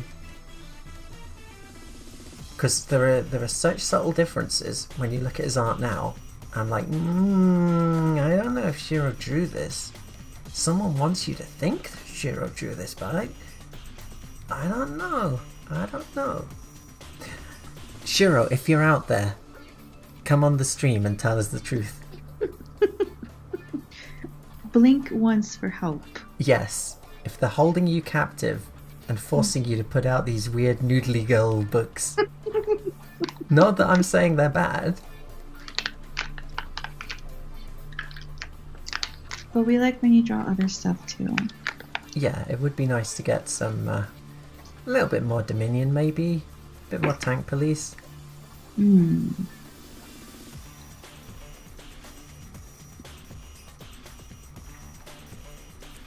Sometimes you get the urge to just scribble all over something. You know, with mask layers turned on, you can do that and it won't go outside. It's fantastic. So you're saying you're really good at coloring inside the lines, huh? No, I'm shit at it. But TVPaint helps me out.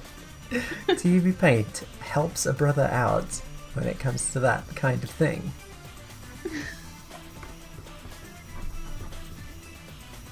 It's been a strange Tuesday stream, that's for sure.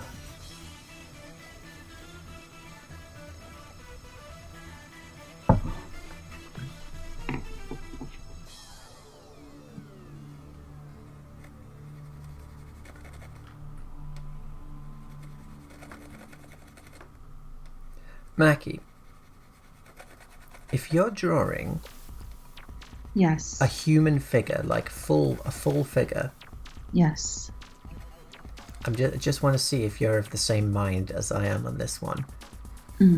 Like, break it down into time. How long does it take to draw each part? What like I want to know is the face the thing that you spend the longest on? Because it is for me. It's just a really roundabout way of me trying to see if that's just me or not. So you're asking if it takes me a long time to draw each limb? I guess what I'm asking is, like, for me, if I'm drawing a person, 90% of the time we'll be drawing the face and the head, and the other 10% will be the rest of the body. It's like all the detail is in the face. Legs are just sticks. Legs are just sticks. Hands are just more sticks, but with sticks on the end. And a face is like super detailed and takes ages. And I'm wondering, like, was God trolling us or something when he designed humans? Well, that's difficult for me to answer because 90% of the time I draw portraits. Yeah, so yes, I do. When it comes to drawing the whole body, though, I'm more concerned about the silhouette. And I've done so much gesture drawing in my life that it's all pretty quick for me. But that's also because I'm really lazy about detail. So I'm kind of an impressionist. Like, you know what's going on, I know what's going on. Why make me work harder? That's for my personal. That's like if I'm doing it for fun, though. That's not if I have to show somebody. I guess it's because I've been animating a lot of people recently, and I've just really noticed that. Okay, yeah. So the trousers, pretty quick. The shirt, pretty quick.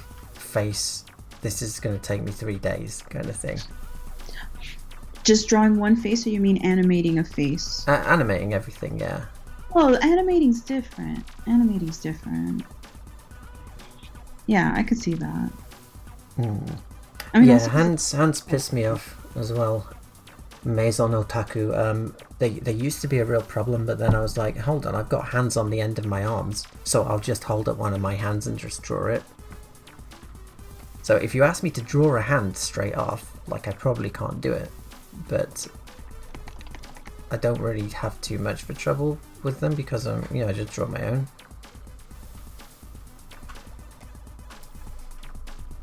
Let's see how this is coming along.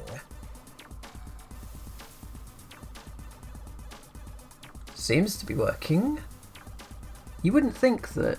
How long have we been going? An hour and a half. That's all we've got done in an hour and a half. It's actually quite a lot of work, but yeah. How many frames have you done?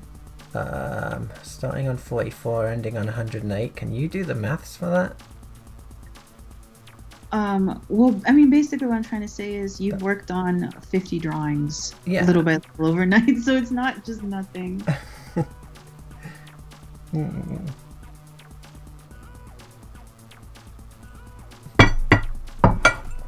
Yeah, just draw your own hand. Obviously the problem is, like, if you're like me and you're right-handed, you can only draw your left hand. But that's... So, hold on. Let's, So if I want to draw a hand...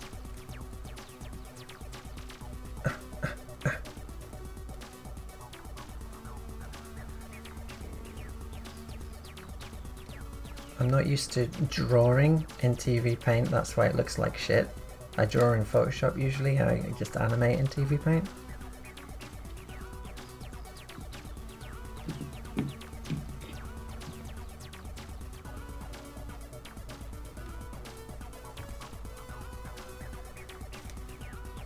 Alright, so there's my left hand. So obviously if you want to draw a right hand, you're kind of screwed. But no, you're not, because you just flip. And now you can draw like the other hand. Or you could just look at it and then draw and then look at it and draw again. What do you mean? You know, sight drawing. Like you look at your right hand and then you draw and then you look at your right hand again. I don't understand the words coming out of your mouth. You know, like if I want to draw something and I look up and then I look at my paper and I draw and I need to put more information, so I look up. Like it sounds like you're saying, oh, I can't draw my right hand because I can't stare at it the whole time I'm sketching. Oh, no, because I'm using my right hand. I'm holding the pen with my right hand. But that's, chat, do you know what I'm saying? Like, yeah, just don't draw. Look at your right hand, and then you draw, and then you stop drawing, and you look at your right hand again. No? Okay. I'm not getting you. I'm not understanding at all. Chat, please send a sternly worded email to OtaKing. Or just do a lot of anatomy drawing. I agree, 1000%. Draw some naked people. Yeah. Just draw naked people. Yep. And with that, we're back to Masamune Shiro. The god of drawing naked people. He was in the 90s. Mm. I'm telling you, Appleseed has some of the best figure drawing I've seen. Shiro girls in the 90s were just ridiculously good. And then somehow they turned into noodles. Like he used to draw the vertebrae and you could see how everything connected and everything, and now it's just kind of But maybe that's the deepest lore, though. Maybe the girls that he draws now are just like squid people. Mm-hmm. I don't know. Oh, they're in space. What if they're wearing human suits and we don't know it? Well, exactly. Mm-hmm. Okay, so ranking top 3 best-looking girls drawn by which artists?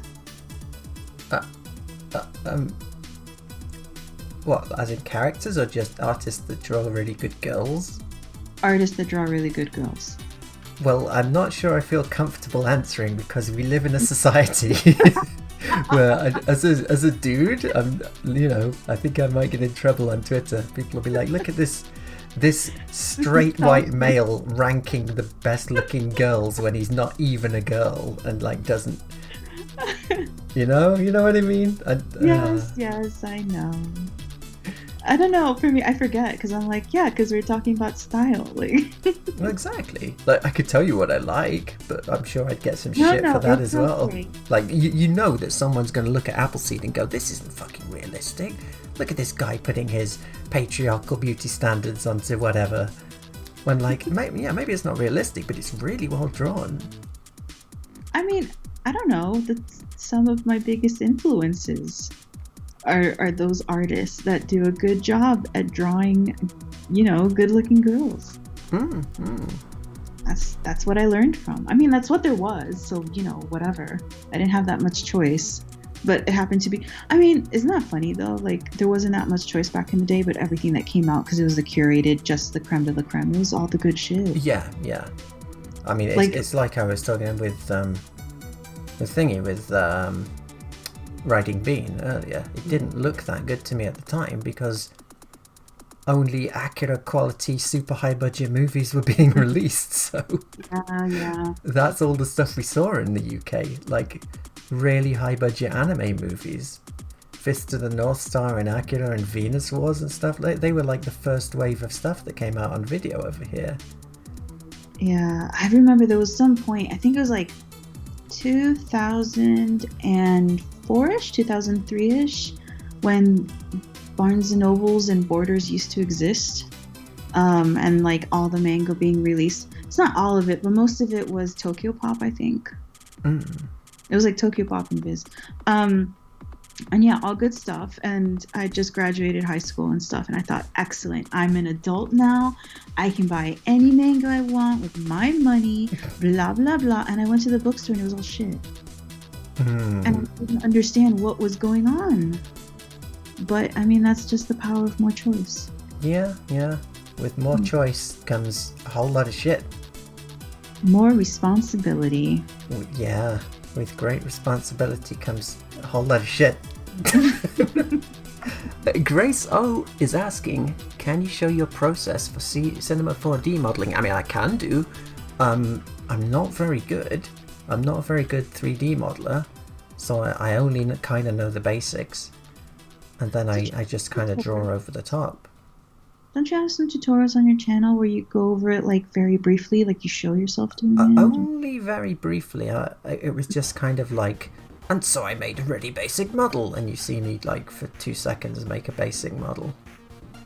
But I mean, we can do that. We can do it on a future stream if anyone's really interested. I'll make a basic spaceship or something. And if I can do it, anybody can, because I'm not very good with 3D programs.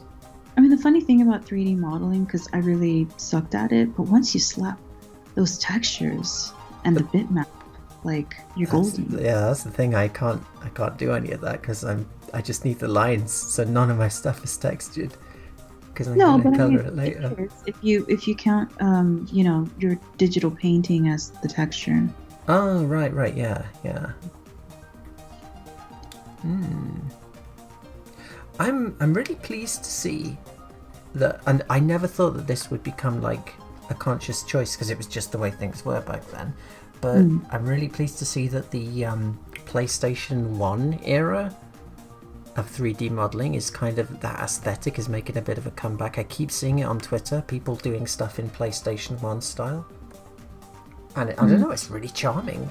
It just kind of makes me nostalgic for... I was gonna say, it's nostalgia speaking. Yeah, totally.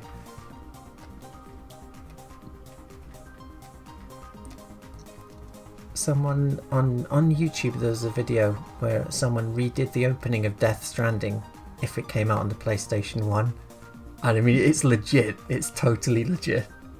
It's just like a really blocky model with Norman Reedus' face bitmapped onto like a cube. It looks totally legit.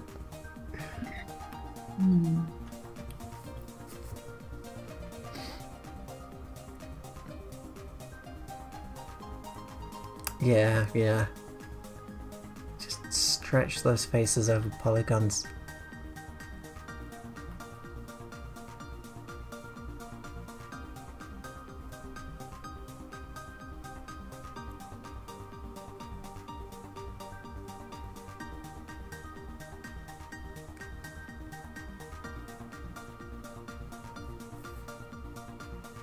Speaking of 3D, do I have it here?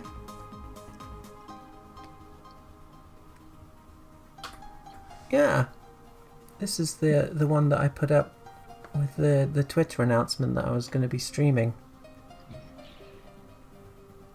And I mean, I think it does. It's a shame you can't watch it in real time, Maggie, but I mean, you'll see it appear in a second, I guess. Yeah. But yeah, I mean, you can definitely tell it's a 3D model is the problem. I wish there was a way where I can make it warp a bit, make it look a bit more shit, so people thought it was fully drawn. You know what I mean, chat? You know what I mean from looking at this, I'm sure. Especially where it's flying away there, like it's just the geometry is so perfect that it's obviously. Because the volumes are it's the volume. You need to make it look more flat.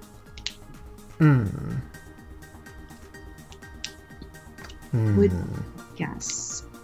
Like there are bits that work. Like at the start here, like these little aerials at the bottom of the ship, because I hand drew them, they kind of wobble a bit. And so they don't look perfect.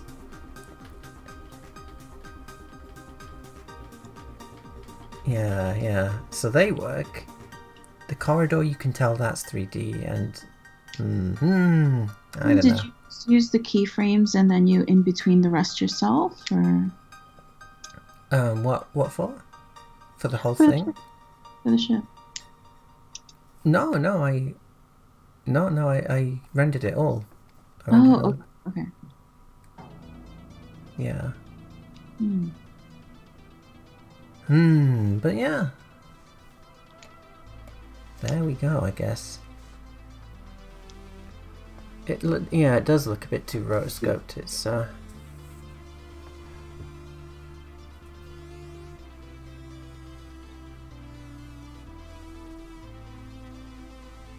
Yeah, I've seen the Guilty Gear technique where they drop the frames down. I mean, they seem to have dropped that for the newer stuff. They're just like, here you go, have your 2D looking animation at 60 frames per second or whatever. But yeah.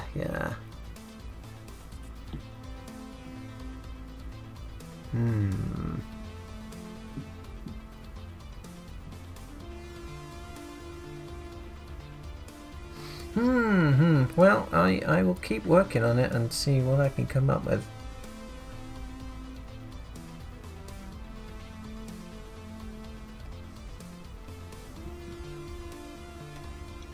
Oh.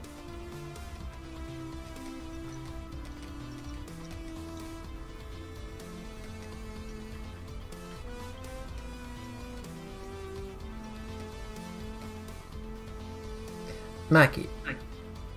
Yes. Who do you think draws the best girls? I'm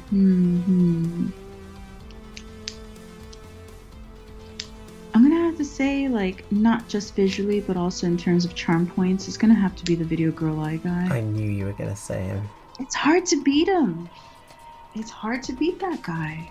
He's very, very, very good. Yeah. But, you know, that's why I was kind of hesitant to say anything, because if I'd said it's the Video Girl Eye guy, like, people would have thought, well, that's just because he draws attractive girls and spends loads of detail on the asses or whatever. All his people are attractive. And yeah, It's like yeah. Ikigami, all his people are really cool. Like, the only problem is both artists suffer from this is that after a couple of series, their archetypes start to kind of feel the same throughout different series. Mm-hmm.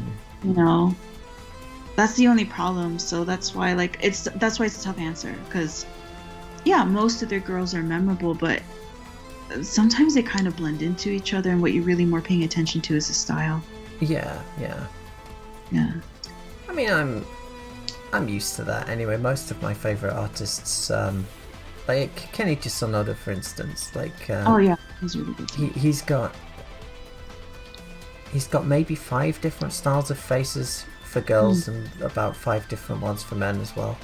And I mean, really, that's kind of all you need, to be honest. Maybe, yeah. I would say, like, for Bubblegum Crisis, there's such a huge amount of characters in it, and they all look different. So I don't think the same face. I mean, I think the problem really becomes obvious when you get something, and I mean, people took the piss out of it so much at the time. When you get something like Gundam Seed, where the girls and the guys just have exactly the same face. Like, the 2 main characters have exactly the same face. Yeah, I don't know. It's funny also because I've noticed through your work you have more variation, but I think that's from influence, really, from like older anime. And my anime influence, most of the exposure was like in the mid to late 90s, so I have that like pretty people only syndrome. Like, I can't draw old people. I can't draw like more variation of like gruff and gritty men, because it just doesn't occur to me, because it's not really part of like my visual repertoire. Yeah. But yeah, I know. I mean, it's funny because I noticed it like later and later anime, and you start to realize like, oh, I kind of missed the big freaky facial features. Oh, totally, yeah. I mean, Mikimoto's a big one for me, the Macross character designer, and he has so many different styles of faces for guys. I mean, a lot of his women kind of look the same, but he can draw a grizzled old man 1 through 500, and they all look different.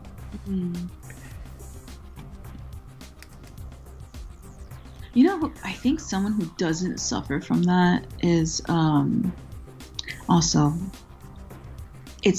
I've passed my bedtime, so that's why I can't remember a lot of shit. The Akira artist. Oh, Katsuhiro Otomo.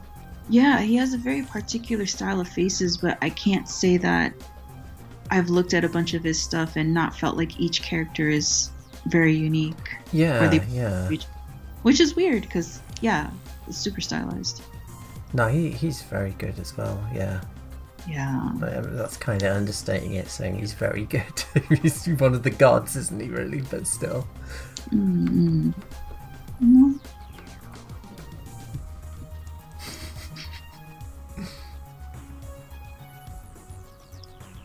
Hirai, there we go. Yeah, Hirai's the same face guy. The weird thing is, like, whilst the Gundam Seed, and I'm really showing my age here, where like I was around during Gundam Seed airing, and everyone on the mech board just like taking the piss out of how everyone had the same face.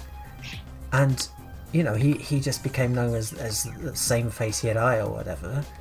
And I was like, I wonder what else he's worked on. I'd looked at some of his earlier series that he was character designer on, and he drew like lots of different looking characters. It was absolutely bizarre that it just seemed to be Gundam Seed, where suddenly everyone has the same face.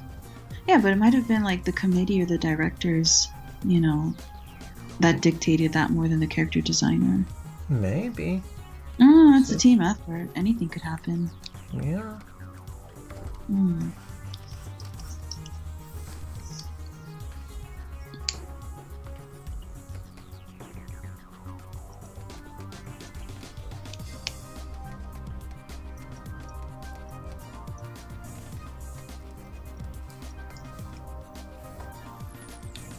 So anyway, Babylon 5. So I finished Deep Space Nine, and I still need stuff on in the background to work to, so I've started Enterprise. And that seems okay as well. Like, it seems alright.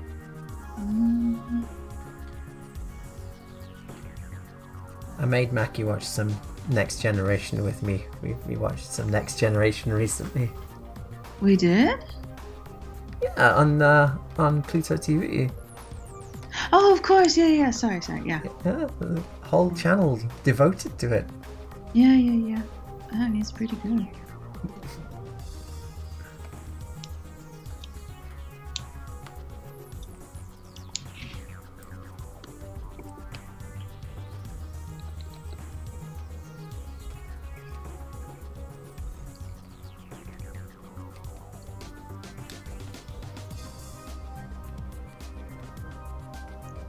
Poor Oda King, I've been making him watch more ghost shows with me. She gets really scared. She gets really scared by them. No, I don't. You're like, oh shit, oh fuck. Oh, only sometimes. Only sometimes, because they're doing that stupid thing of like, oh look, an evil demon is hissing at us and telling us we're all gonna die spiked up the ass like a skewer. Let's go in there. And they like to egg the ghosts on. It's terrible. I hope the ghosts beat them up.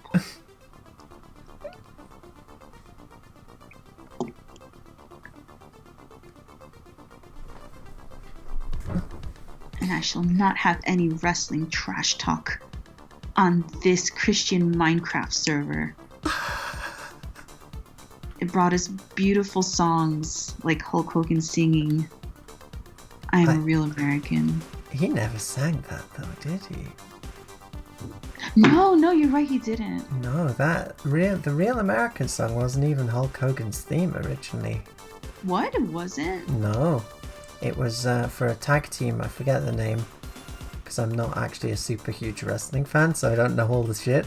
But it was a tag team, like, before even Hulk Hogan, and Jimmy Hart, the Mouth of the South, who wrote like most of the WWF theme songs. He made this song, Real American, and it was a tag team song, and they kind of disappeared because they weren't very popular, and so they gave it to Hulk Hogan when he started getting really popular. And now it's Hulk Hogan's song. And that's your wrestling information for the stream. I hope you all enjoyed that.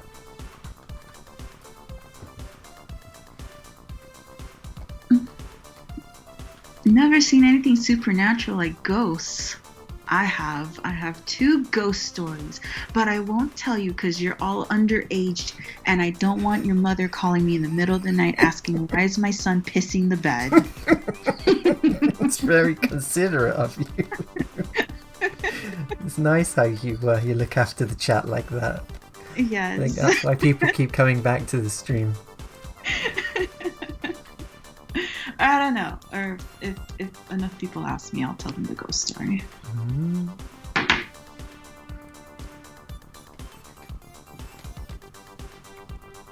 Is it one you've told me? Yes, it's the same ones I've told you. Oh, okay.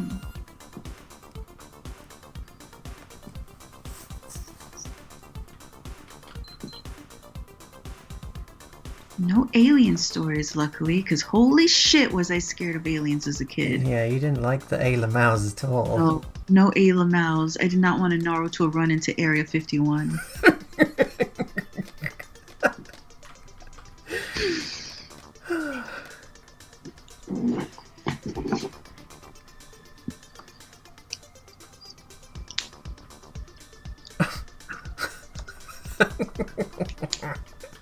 She will do.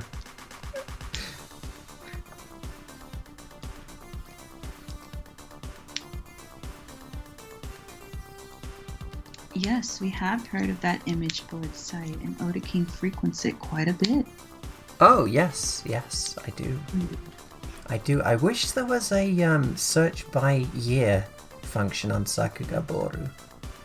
I hate it when you put in like background animation and it's just organized by upload date, so naturally most of the stuff that pops up first will be from more recent shows, and I just want stuff. I want my background animation from the 80s. That's what I'm specifically looking for. You know what pisses me off? I don't mention it, but it's just so irritating if I'm trying to look up references and I'm trying to look up 80s anime and like a bunch of people tag a bunch of obviously 90s stuff instead. Like I'll be like 80s anime and it's like, oh, here's the modern Sailor Moon. I'm like, no. What are you doing?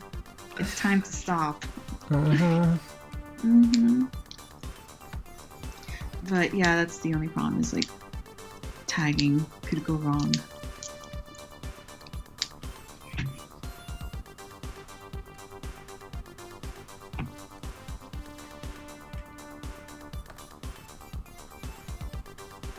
So it's when the light starts, well, the light source isn't moving, but she's moving, so yeah, it gets a bit tricky when the shadows start to change their orientation.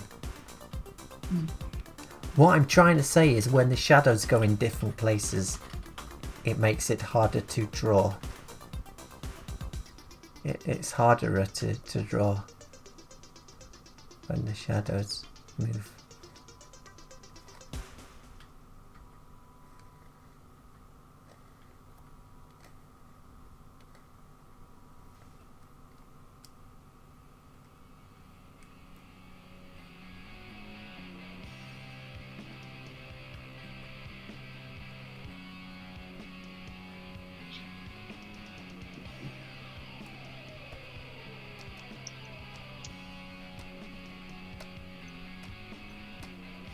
What's the best manga you've ever read?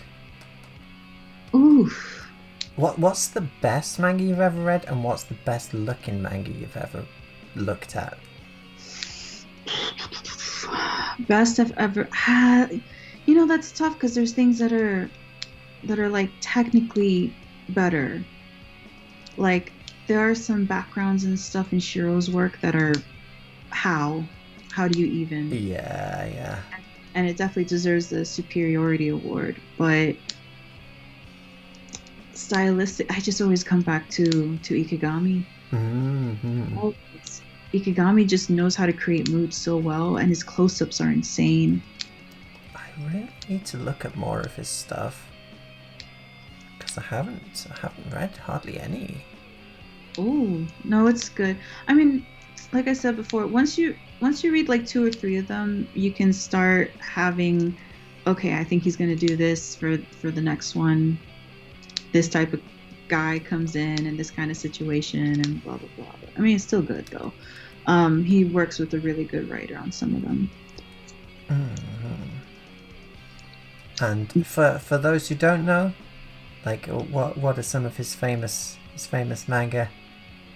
Crying Freeman, he did Crying Freeman, didn't he? Crying Freeman, which is about him, the main character becomes a Chinese assassin. So he's also Japanese and he becomes Chinese, does he?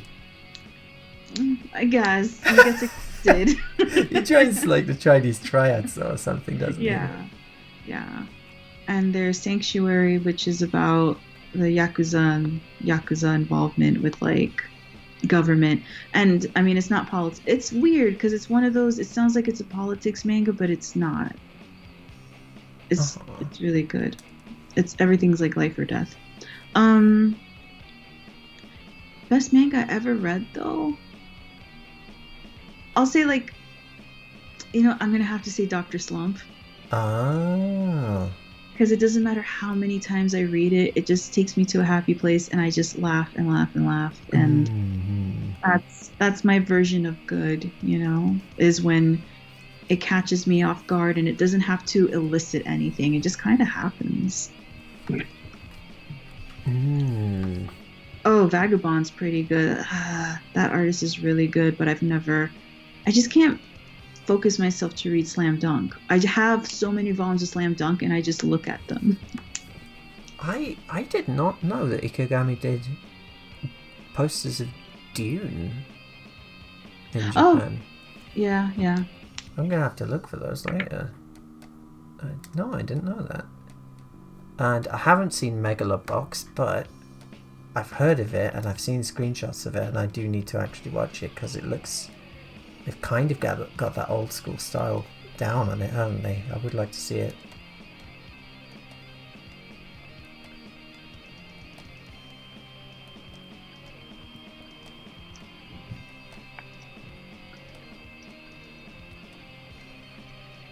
I think... what's the best looking manga that I've ever read? I mean, Akira's always going to be up there just because the buildings are ridiculous, aren't they? Like, every background is just absurdly detailed. Let me think. Maybe Bastard, actually. Maybe Bastard. Later chapters of Bastard are just, like, super, super detailed.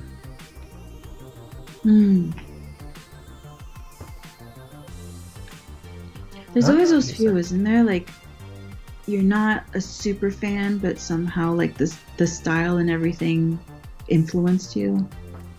Of what? Of different manga. Like, there's some mangas you can read that are not life-changing, but they just have such a cool vibe that you just kind of remember it. It becomes a piece of you, even though you didn't go crazy over the story and, like, you know, buy all the merch or whatever. Okay.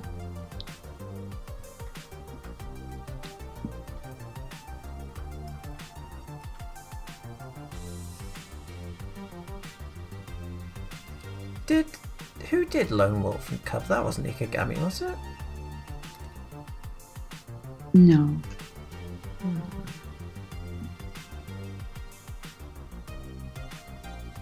Bastard. I'm not sure about the plot. Like, I've seen the anime a bunch of times, and the anime looks pretty good, but like nowhere near as good as the manga looks later on. I think it just keeps escalating and escalating. And what's his name? Hagiwara, the artist. He also did Combustible Campus Guardress, which I don't know if anyone's seen it. It's really good.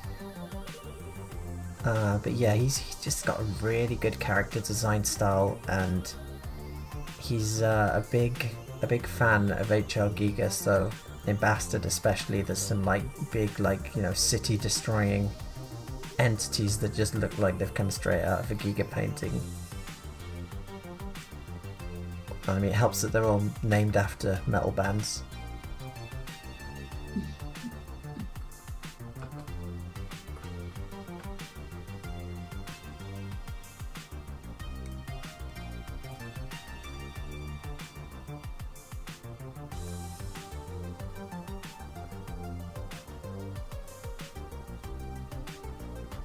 Also, it's been 2 hours. How are you feeling? I'm feeling alright, actually. I could keep going. How are you feeling? I could go for like a little bit, and then maybe I might take a break and hang out and chat. Yeah, okay. Let's do that then. I'll see how much more of this I can get done. Don't know how exciting it is for people to watch. But, well, yeah. Hanging out, chatting about manga and stuff. It's all good. That writer, Kazuo Koike, like, that's the one that worked with Ikigami on Sanctuary. Oh, okay. So, it might show kind of storytelling that goes in. I don't know. I highly recommend it if you like badassery.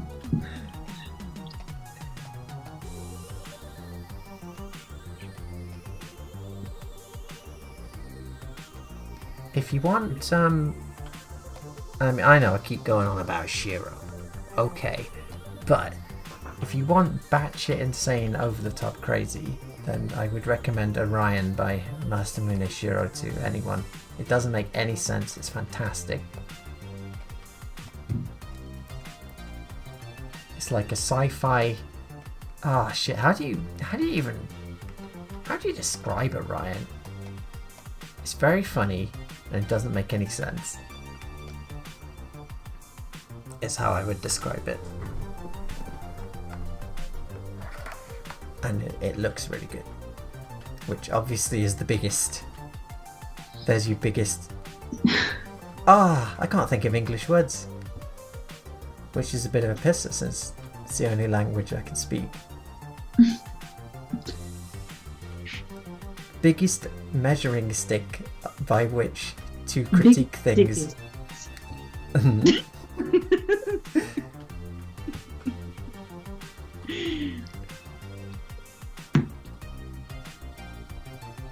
Did you ever look at anything and at one point you went, I could do that. I could draw that manga. I could animate that. No. No? No. I mean, maybe some of them like really simplistic shoujo manga with no backgrounds and stuff, where everyone has massive hands. But most manga I look at it, I'm like, well, yeah, I couldn't ever do that. But, you know, I do have extremely low self-esteem though, so maybe that's something to do with it.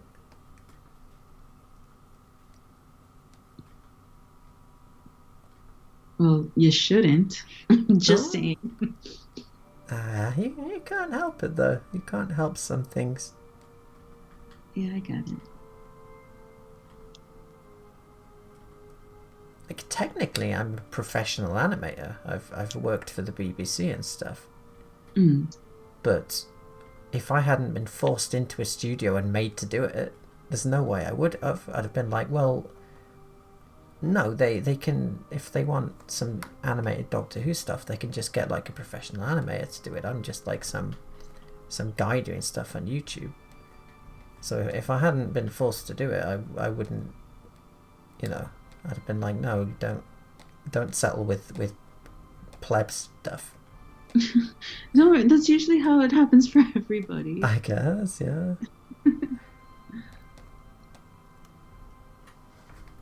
Were you watching anime late on Channel 4 back in the 90s?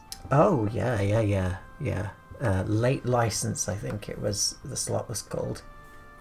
And they showed a bunch of stuff. They showed Legend of the Four Kings and Judge, 3x3 Eyes, Tokyo Babylon, I think, as well. Yeah, it was like this special. I remember I was at Manga Video. I was working at Manga Video at the time, and someone was talking about it, saying how the Channel 4 got back to them and were like, okay, we can totally do it, but we're really sorry, but the only slot we've got is on Friday at like 3 in the morning, so no one will actually be watching it. and the people at Mag were like, well, no, that's perfect, because that's when everyone will be getting back from clubs. They'll all have got on a curry and be pissed up on booze, and, you know, they'll put on the TV and here's some incredibly violent animation, so it's like perfect, actually. Funkapotamus. Oh shit, really? You got the woo flu? Well, thank you very much for the $20. Like, I hope you, I mean, obviously you're still alive, so that's good. But yeah, I hope you recovered, like, without too much trouble. And thanks a lot.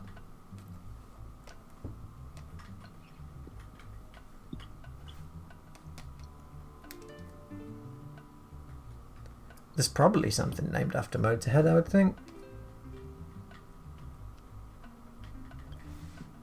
There's a whole kingdom called Metallicana.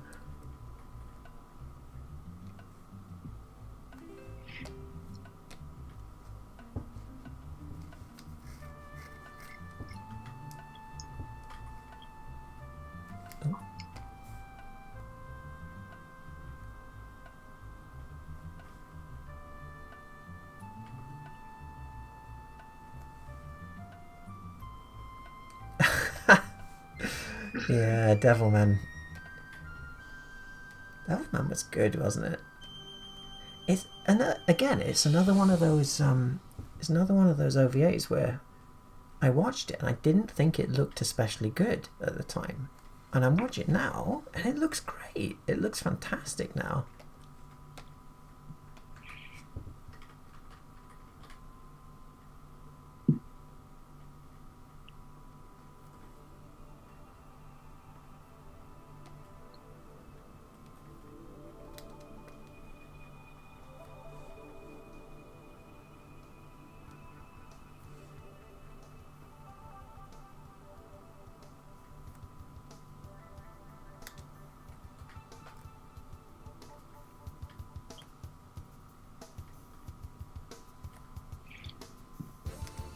procrastination, I don't think it's a problem. I think procrastination is the body's way of expressing that your mind doesn't think whatever you're doing is actually that fun.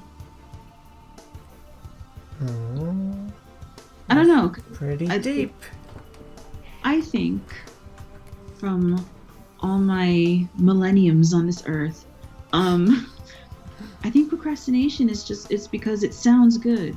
It sounds good, and maybe there's nothing wrong with what you want to do, what you need to do, but maybe it's procrastination because it's like your brain and your body are just telling you like, no, it's not the funnest thing you could do. Because, it's like that Marie Kondo thing, does it spark joy?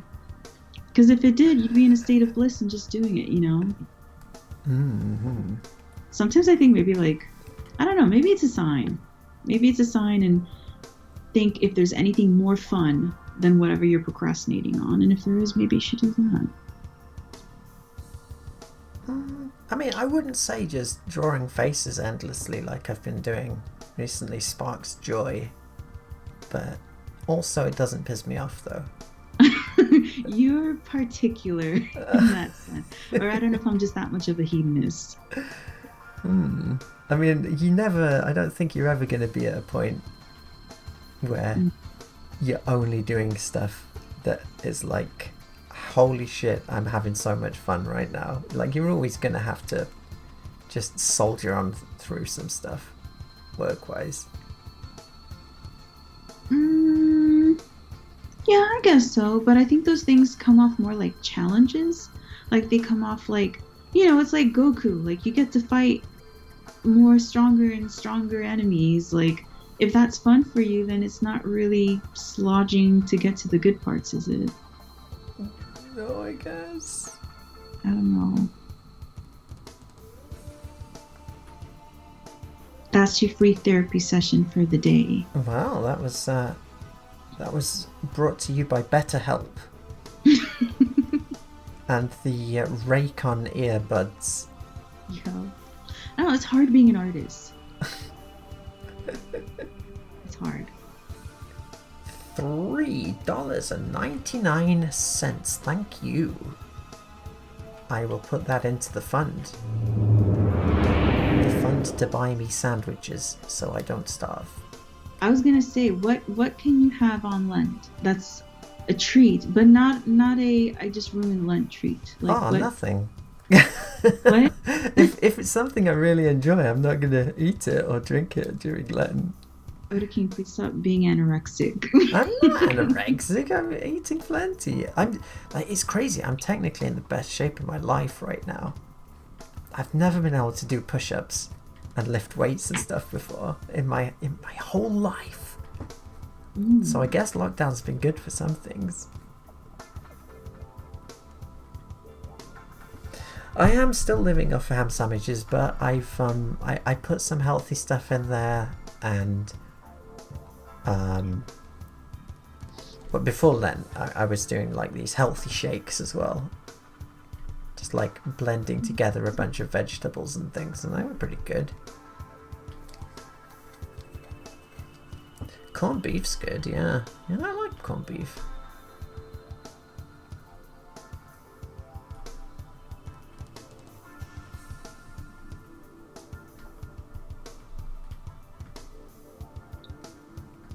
What's the weirdest thing you've ever eaten? Weirdest thing I've ever eaten?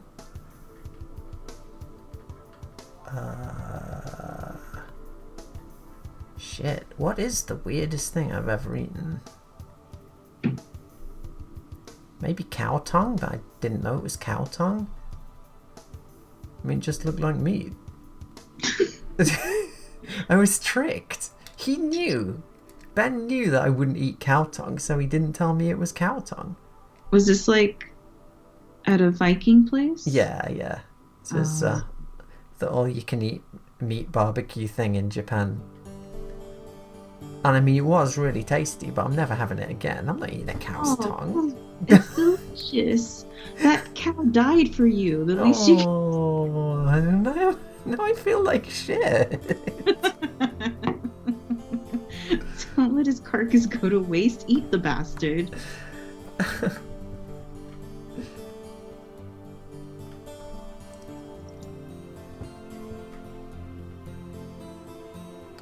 Oh. I thought that was French, but no, you could be right. Yeah, I remember seeing all of those when I was a kid. Those, I thought they were French-Japanese co-productions, but yeah, I guess they could have been Spain, couldn't they?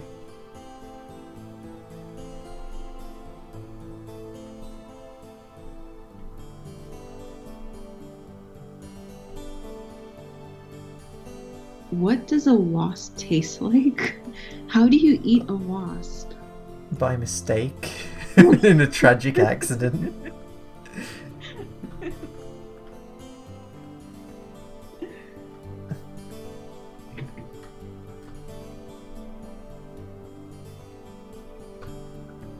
I think just about anything that you throw on a grill is gonna taste awesome. Yep, there we go, grilled wasp. Even a wasp, yeah, I was gonna say. I think your cats would like wasp. Well, I don't know if they'd like wasp, but they'd definitely try a wasp though, wouldn't they? They like slapping them. Yeah. I worry about those cats. They're gonna get themselves into trouble. Well, you know, lately they've been chasing the thick boys and beating up spiders and stuff. I mean, these are not like pissy little spiders. These are like, for me, these are hefty, thick spiders. 8 C's for 8 legs, thick spiders. Well, yeah, they're doing their jobs. They're protecting you from aggressors. Mm.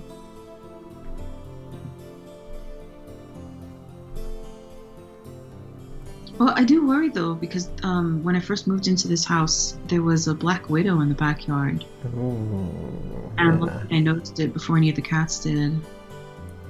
That is one of the nice things about living in Bongland, that there's nothing really especially dangerous here. Don't have to worry about spiders or snakes or anything like that. Mm. Just people with really bad teeth. And I include myself in that, so don't worry, I am not being racist. Cancelled. Can you be racist against your own people?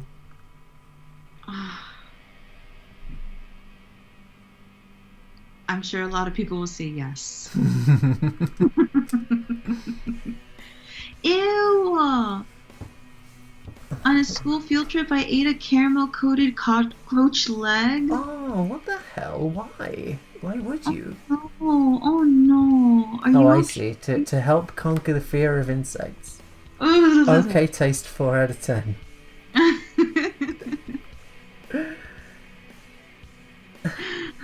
Oh. Sorry, they freak me out. I mean, I'm used to them, but the little bastards, one of them has charged me before, and that's kind of given me some sort of PTSD with roaches. That was definitely one of the problems with Japan when I lived there. Mm. My first cockroach experience wasn't a good one, and that time in the bathroom wasn't a good one either. I wouldn't eat a roach leg, but I would shave a roach leg.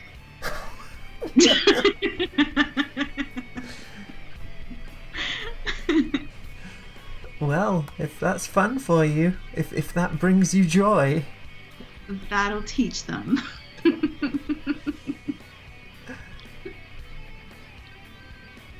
Trying to think. Nothing's been that weird. No, nothing's been that weird. I've had frog legs. I've had gator tail. Tastes really good. Tastes really good. I didn't know. No one told me. And then, I mean, and it tastes really good, is the thing. Like the cow tongue. Cow tongue's great too. Ew. It is. The only thing with cow tongue is like, you eat it and you're like, oh, it's delicious, but then you start thinking about it while you're chewing it. And like, how much food has this tongue moved around its mouth? And you know, they puke their food back up from their stomach as well, so how much puke has this tongue been dipped into? Now I'm eating it. Don't tell me that.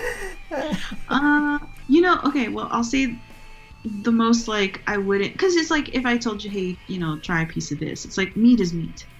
But I guess in terms of things that have a purpose that would freak me out normally, chicken hearts. Oh. Chicken hearts are delicious. Ew. That's going to be a big you from me. I mean, chickens are terrible. Chickens are terrible people. They deserve to be eaten. And each chicken heart I eat, I like conquer and absorb their strength. I see. It's just the Aztec way. Exactly. Oh, chicken feet. That's very common. It's very common for my family, and I'm not a fan. When I was growing up, I was forced every Sunday. We had a person in the house, I won't name names, that every Sunday after a drinking binge would wake up, and I guess for being such a douchebag all night, they would cook pig feet. Wow. That's something that I just was not ever exposed to anything like that. And I, because I had people that were higher above me on the rank and would tell me, oh, don't snub their efforts. You need to eat it. And it was it tasted great, but it's just gelatin. There was no meat. It was weird. That one I struggled quite a bit with pig feet. I just can't. I can't eat disgusting stuff. Doesn't matter how, because normally I'm very diplomatic and I'll try and avoid any kind of causing offense to people, like especially if you're in another country or whatever. I'll just do whatever. But when it comes to food, like there's no way. I just can't eat disgusting shit. Aw, I'll try anything because I figure if people are eating it and they're not in a I gotta survive on this island situation, like they're eating it willingly. Yeah, maybe it's like natto though, and they grew up with it and they don't realize that it's actually foul and disgusting and it's literally rotting and they probably shouldn't be eating it. But I don't care if it tastes good. I don't care, it could be zombie meat. If it tastes good, I'll eat the dead thing. But sometimes I gotta admit it doesn't.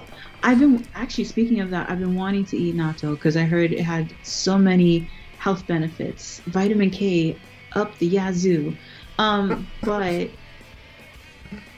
I heard that the trick that the gaijin do is that they mix it with peanut butter to make it more appetizing. Oh. And I guess hold their breath or something. But yeah, I'll try. I will try. You know what?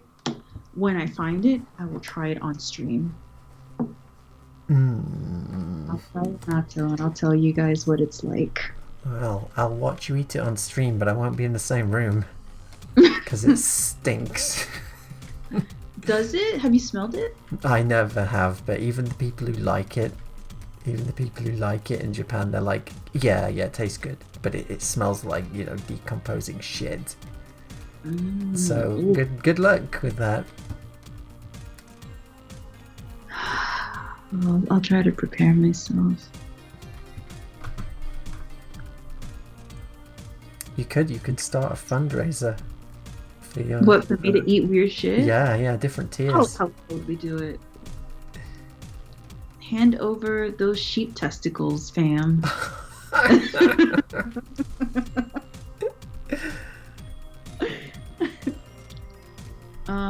Or I don't know, what, it didn't taste offensive at all, but it was just the texture. Snail was so chewy, and the texture, it felt like I was eating one of those classic pink erasers at the end of a number 2 pencil.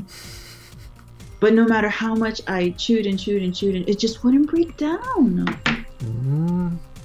So that part was kind of weird. I would not go anywhere near a snail. Okay, let me clarify. I will eat anything as long as there's people that can verify it actually tastes good. Don't just send me shit in a bucket. Shit in a bucket. That's the name of your fundraiser right there. Shit in a bucket.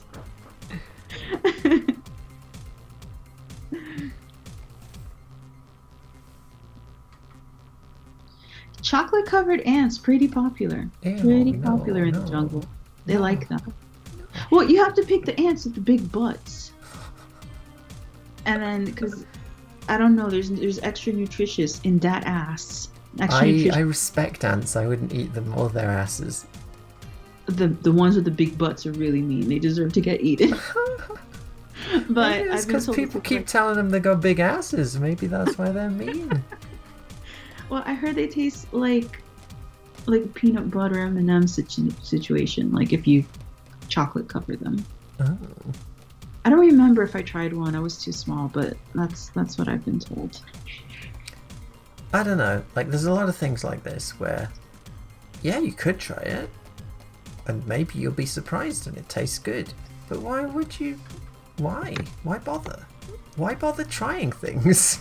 I'm not even, like, that's literally what I think. Why bother trying things? That's what life is for. Why else are we alive yet to experience life? But we can't do it when we're ghosts. I can't eat an ant when I'm a ghost. That's gonna suck. I need to do it now. I'm so happy with Coke and pizza and Chinese food. Like, I don't need to try pigs' hearts and sharks and ants and scorpions' asses. I guess. I mean, pizza's pretty good too. Yeah. Chocolate covered ants on pizza though. Would you eat a witchetty grubs? What is that? What's a witchetty grubs? Is that like the Australian version of eating jellied eels? Jellied eels? Oh.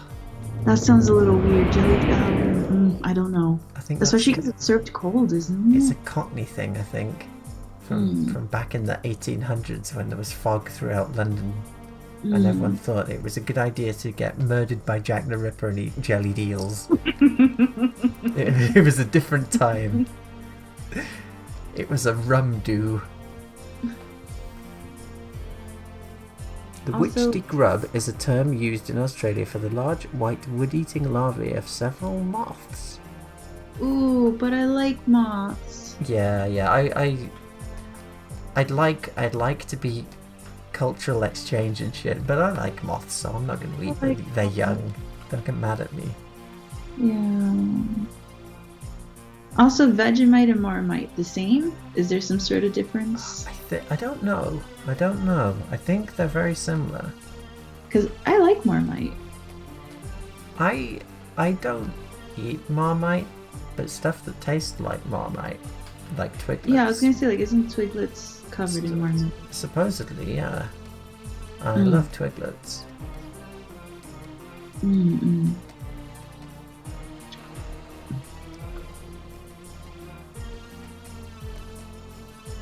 Food and animation stream.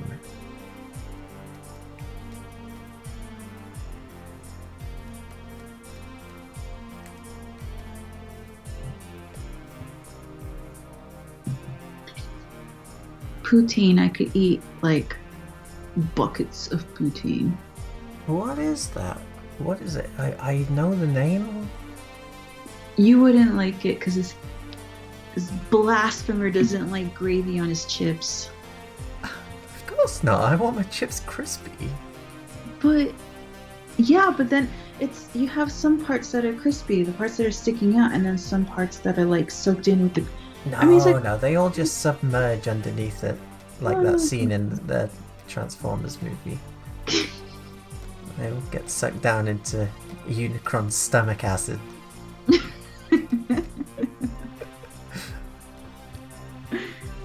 Well, it's good stuff. I mean, especially with like, because I ate a bunch of that in the winter in Canada, and I think that kept me alive. What is it? It's just chips covered in gravy with cheese curds. Oh. And it's really good. Doesn't sound very good. Oh. Chat, please write OtaKing a very sternly worded email. I'm usually very diplomatic, but when it comes to disgusting foods, I'm just going to tell everyone, no, that sounds disgusting, and you're a foul degenerate for eating it, and I'm going nowhere near it.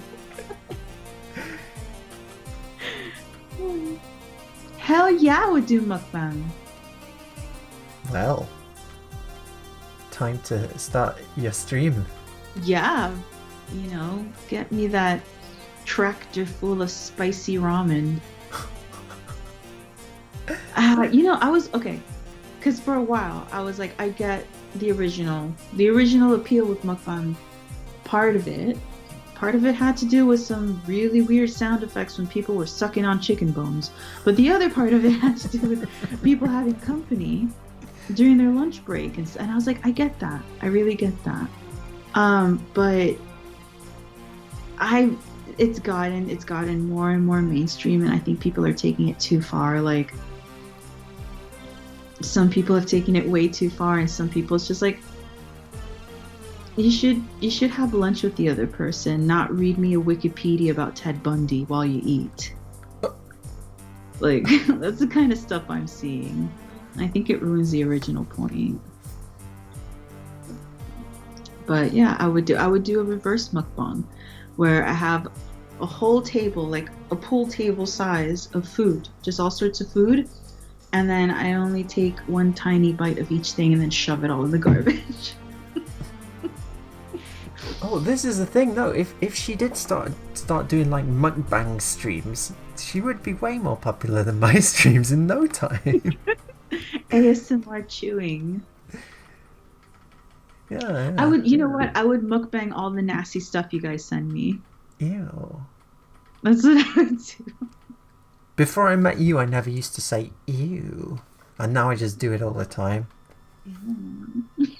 I sound like some kind of weirdo.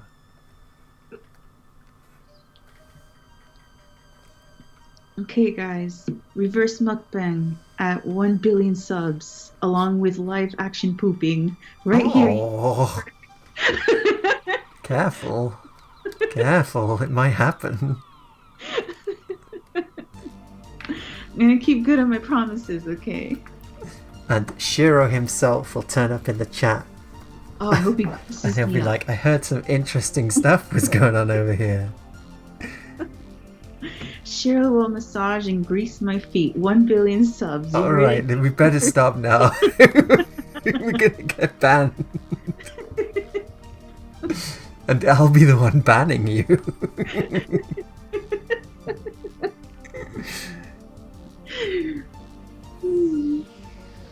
You know, Shiro's like, he's probably like 70 now, isn't he? If he is still alive. Yeah, probably. So you might want to walk that last one back a bit. Oh, why? I'm not ageist. He can grease my feet at any age. I don't care. Or he could send his assistants, his Weekend at Bernie's assistants, can come over and do it for me, for him. We'll work it out. Would you mind if Shiro massaged and greased my feet? Yeah, I think I would mind. I think I would probably mind.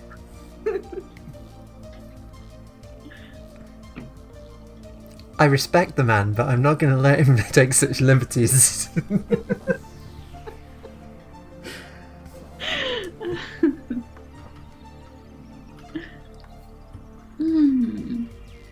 Actually, I think OtaKing would be good at the mukbang because he can. I don't know how he does it. He can eat the same thing in vast amounts. Yeah, but I don't make a sound when I'm eating though, so surely I'd be terrible, wouldn't I? You don't have to do ASMR while you're eating. Oh, so it's just communal eating then? That was the original idea. It's communal eating with attractive people you actually want to hang out with. And then somehow it just got to these ridiculous quantities of people shoving, like, you know. I thought it was just making a lots of noise with your mouth open whilst you eat on the camera, so that shows how much I know. No, you don't have to. I will very slowly eat grapes.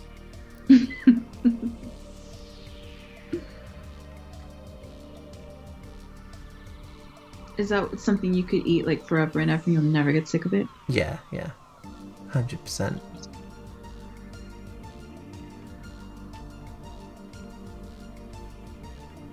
I'm trying to think. No, I'm too picky. I need a little bit of everything.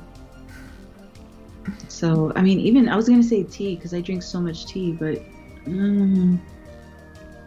I think after 4 cups, I'd start throwing it off the table.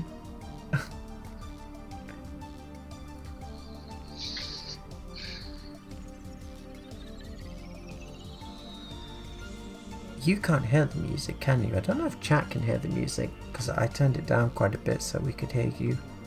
Oh. We've got the most relaxing music right now in the background.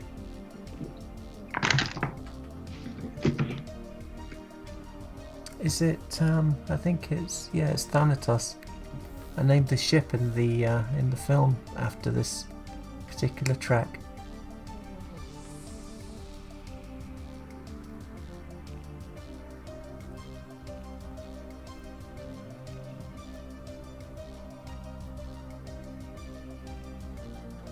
Oh, yes. Yeah, chat can hear the music. Excellent.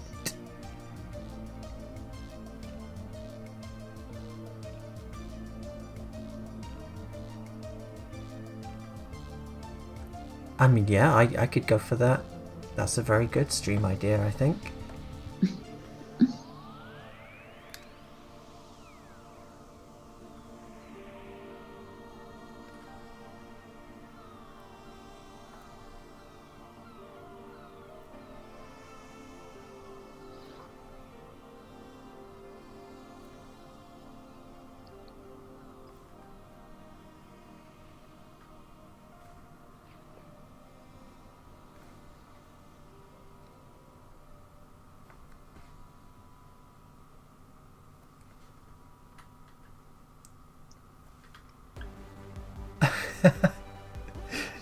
I can't hear the music at all, so that's just a coincidence.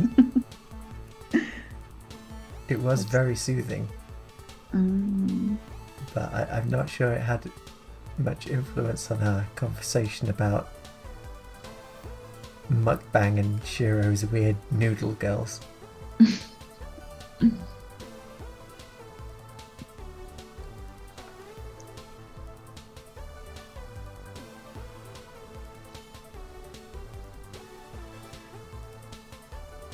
Do you ever study up about like the different composers for Commodore games, or do you just pick this music because it's the nostalgia? Not I mean, nostalgia's part of it, but like the list is absolutely huge. Though I think it's what, like 35 hours long, is it? Anyway, there's a lot of it. And so I hadn't heard all of these. It was just stuff that I would download the torrent year by year, so like 99 to 25 or whatever, 2025 of the remixes for that year, and whatever was good, I'd just put that on a short list and stick it on my playlist. So a lot of them I've come to really like, in the last 5 years, long after the fact, I guess. But yeah, I mean, there's a bunch of names of like famous Commodore composers that obviously I recognize every time.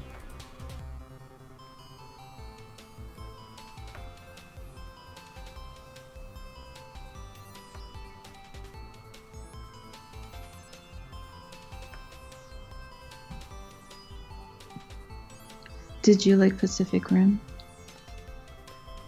I did. The first one, yeah. There's a Netflix animation about it. Oh, did Ben Dalglish die? Really? Been listening to The Last Ninja quite a bit in the bathroom. Clarify that it's to take a shower. People are going to get weird ideas. Yeah. I mean, I take ages in the shower and it's really boring. But I don't understand how people can only take like 10 minutes in the shower. I just take like half an hour at least. So I have to have music on. So I've just got like this, there's a good like 11-hour Commodore 64 playlist on YouTube that's pretty good.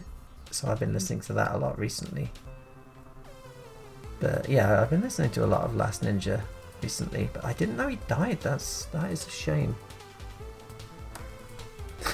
Leave it to the imagination. I don't know, maybe some people need, you know, the oomph of classical music to get them through the trying times. I've taken a poop. Poop into Beethoven. That's going to be the name of my podcast. Excellent. Excellent.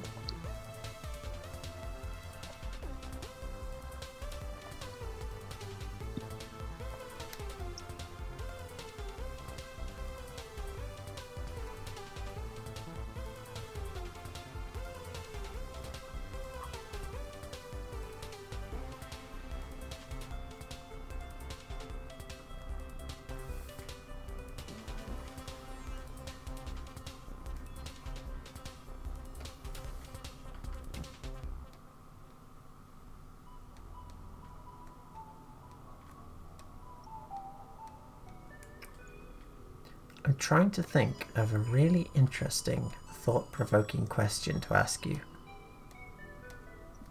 But I can't think of anything.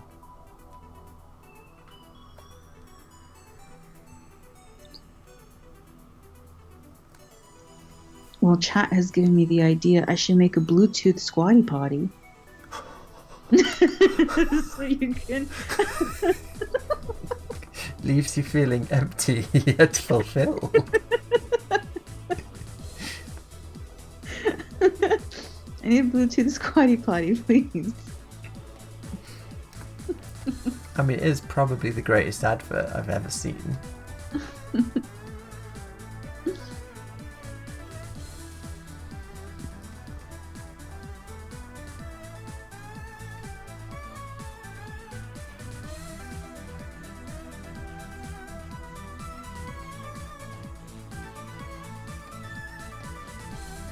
These questions are getting too advanced for me to answer. What do you think of Luc Besson's visual style in science fiction?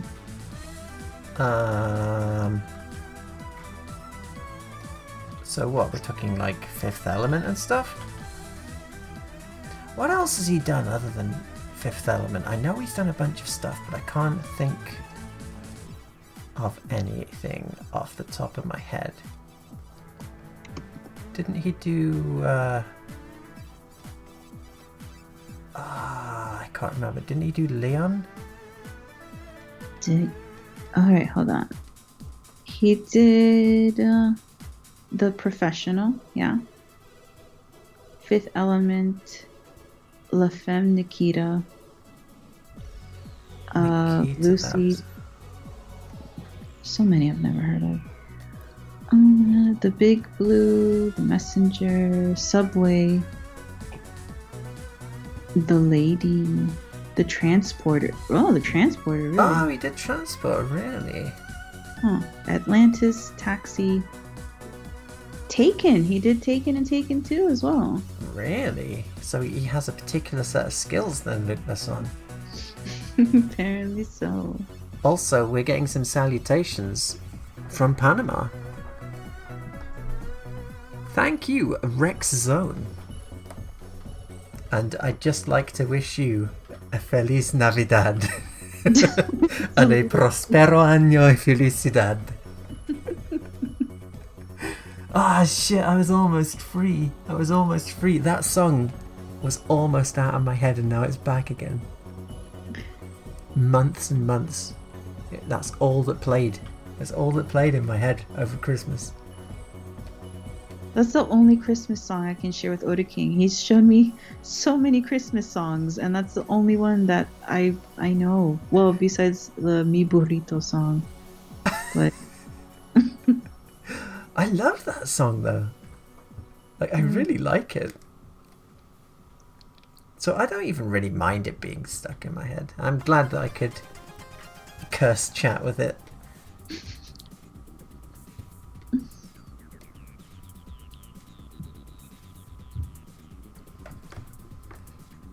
Dominic the Italian Donkey. Is this like a Roman Krampus? It kicks the bad children. Roman Krampus. Wow.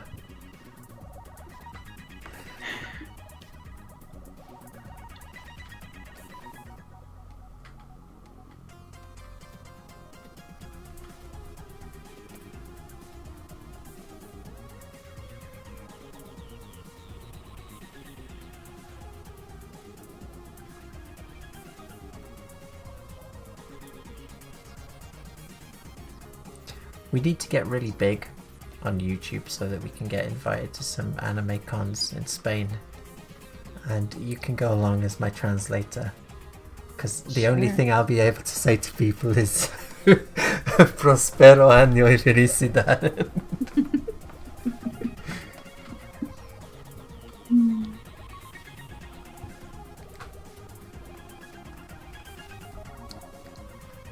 Oh, I don't think the BBC would be too happy with me doing animated Doctor Who stuff.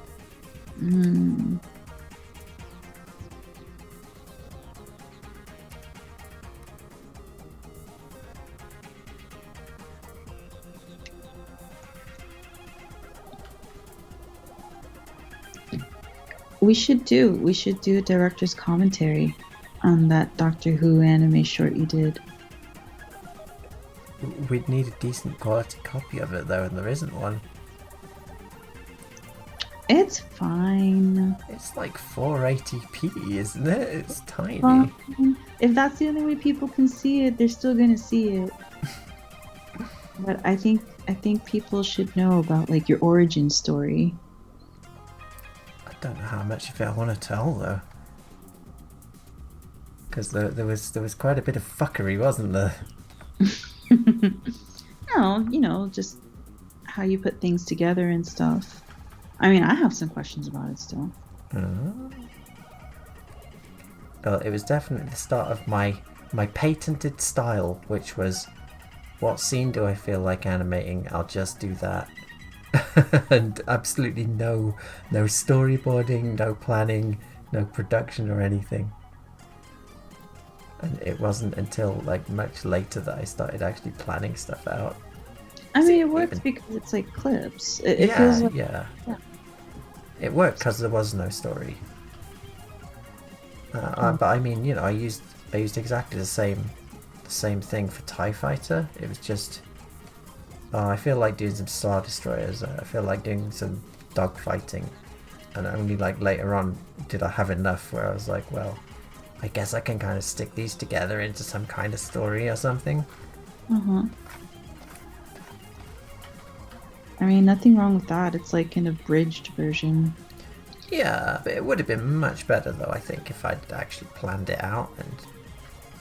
And nah, you gave everyone the juicy action bits. I think that's fine. Yeah. Well, that's the thing. If I had planned it out, I would never have finished it. Because it wouldn't have been fun to work on.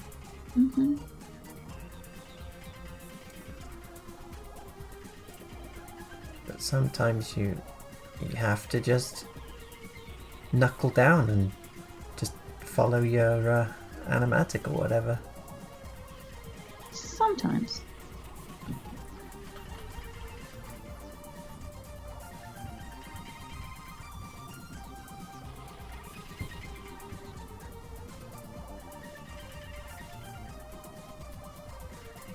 You roll your R's by watching a lot of Yakuza movies.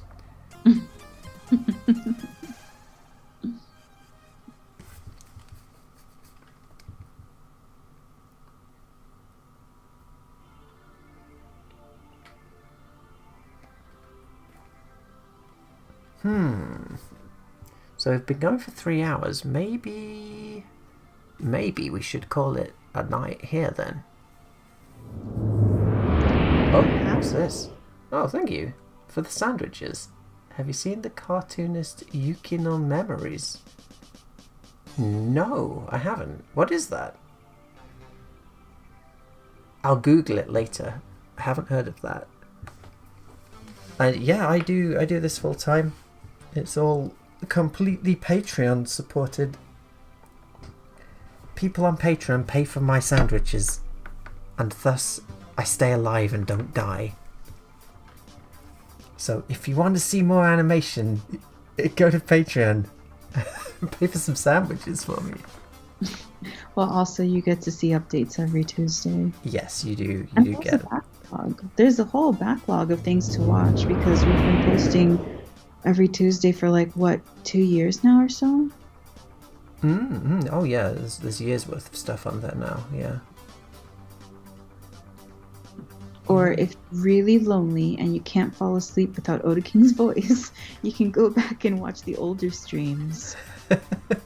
If you want, yeah. Thank you, Lachlan Williams, for that $5. I haven't seen one that was recut in the style of Robotech. I hope it has a big Harmony Gold at the start.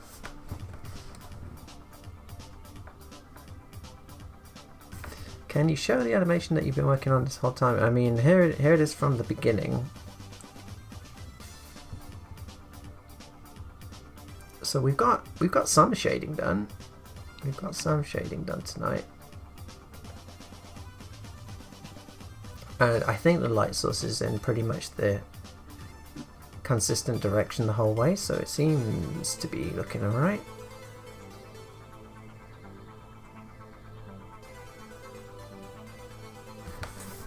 But yes, thanks chat for joining us. Yes, thank you, chat, for seeing us through this animation adventure. Yes, these hard times. And yes, he did watch Formula Drive to Survive Season 1. Season 2's coming out. We're probably going to watch that too. Oh, we'll be watching that as soon as it comes out. Yeah. It was good stuff. I kind of wish each episode was twice as long so that they could fit everything in. Because I remember seeing like comments afterwards that they left out this whole saga between these two teams that was going on and stuff like that. And it does feel like sometimes I'm like, well, who's this guy again? Oh, he was mentioned 3 episodes ago, kind of thing. It's like Game of Thrones, but racing. And not as much screwing. Yeah, I was going to say, I'm not seeing enough butts. No. Formula 1 with butts. But yeah, alright. Thank you for joining us. And we shall see you again. Maybe I'll continue this tomorrow. Who knows? Until next time. Yeah. Behave yourselves. Stay out of trouble. Yeah. Bye. Bye.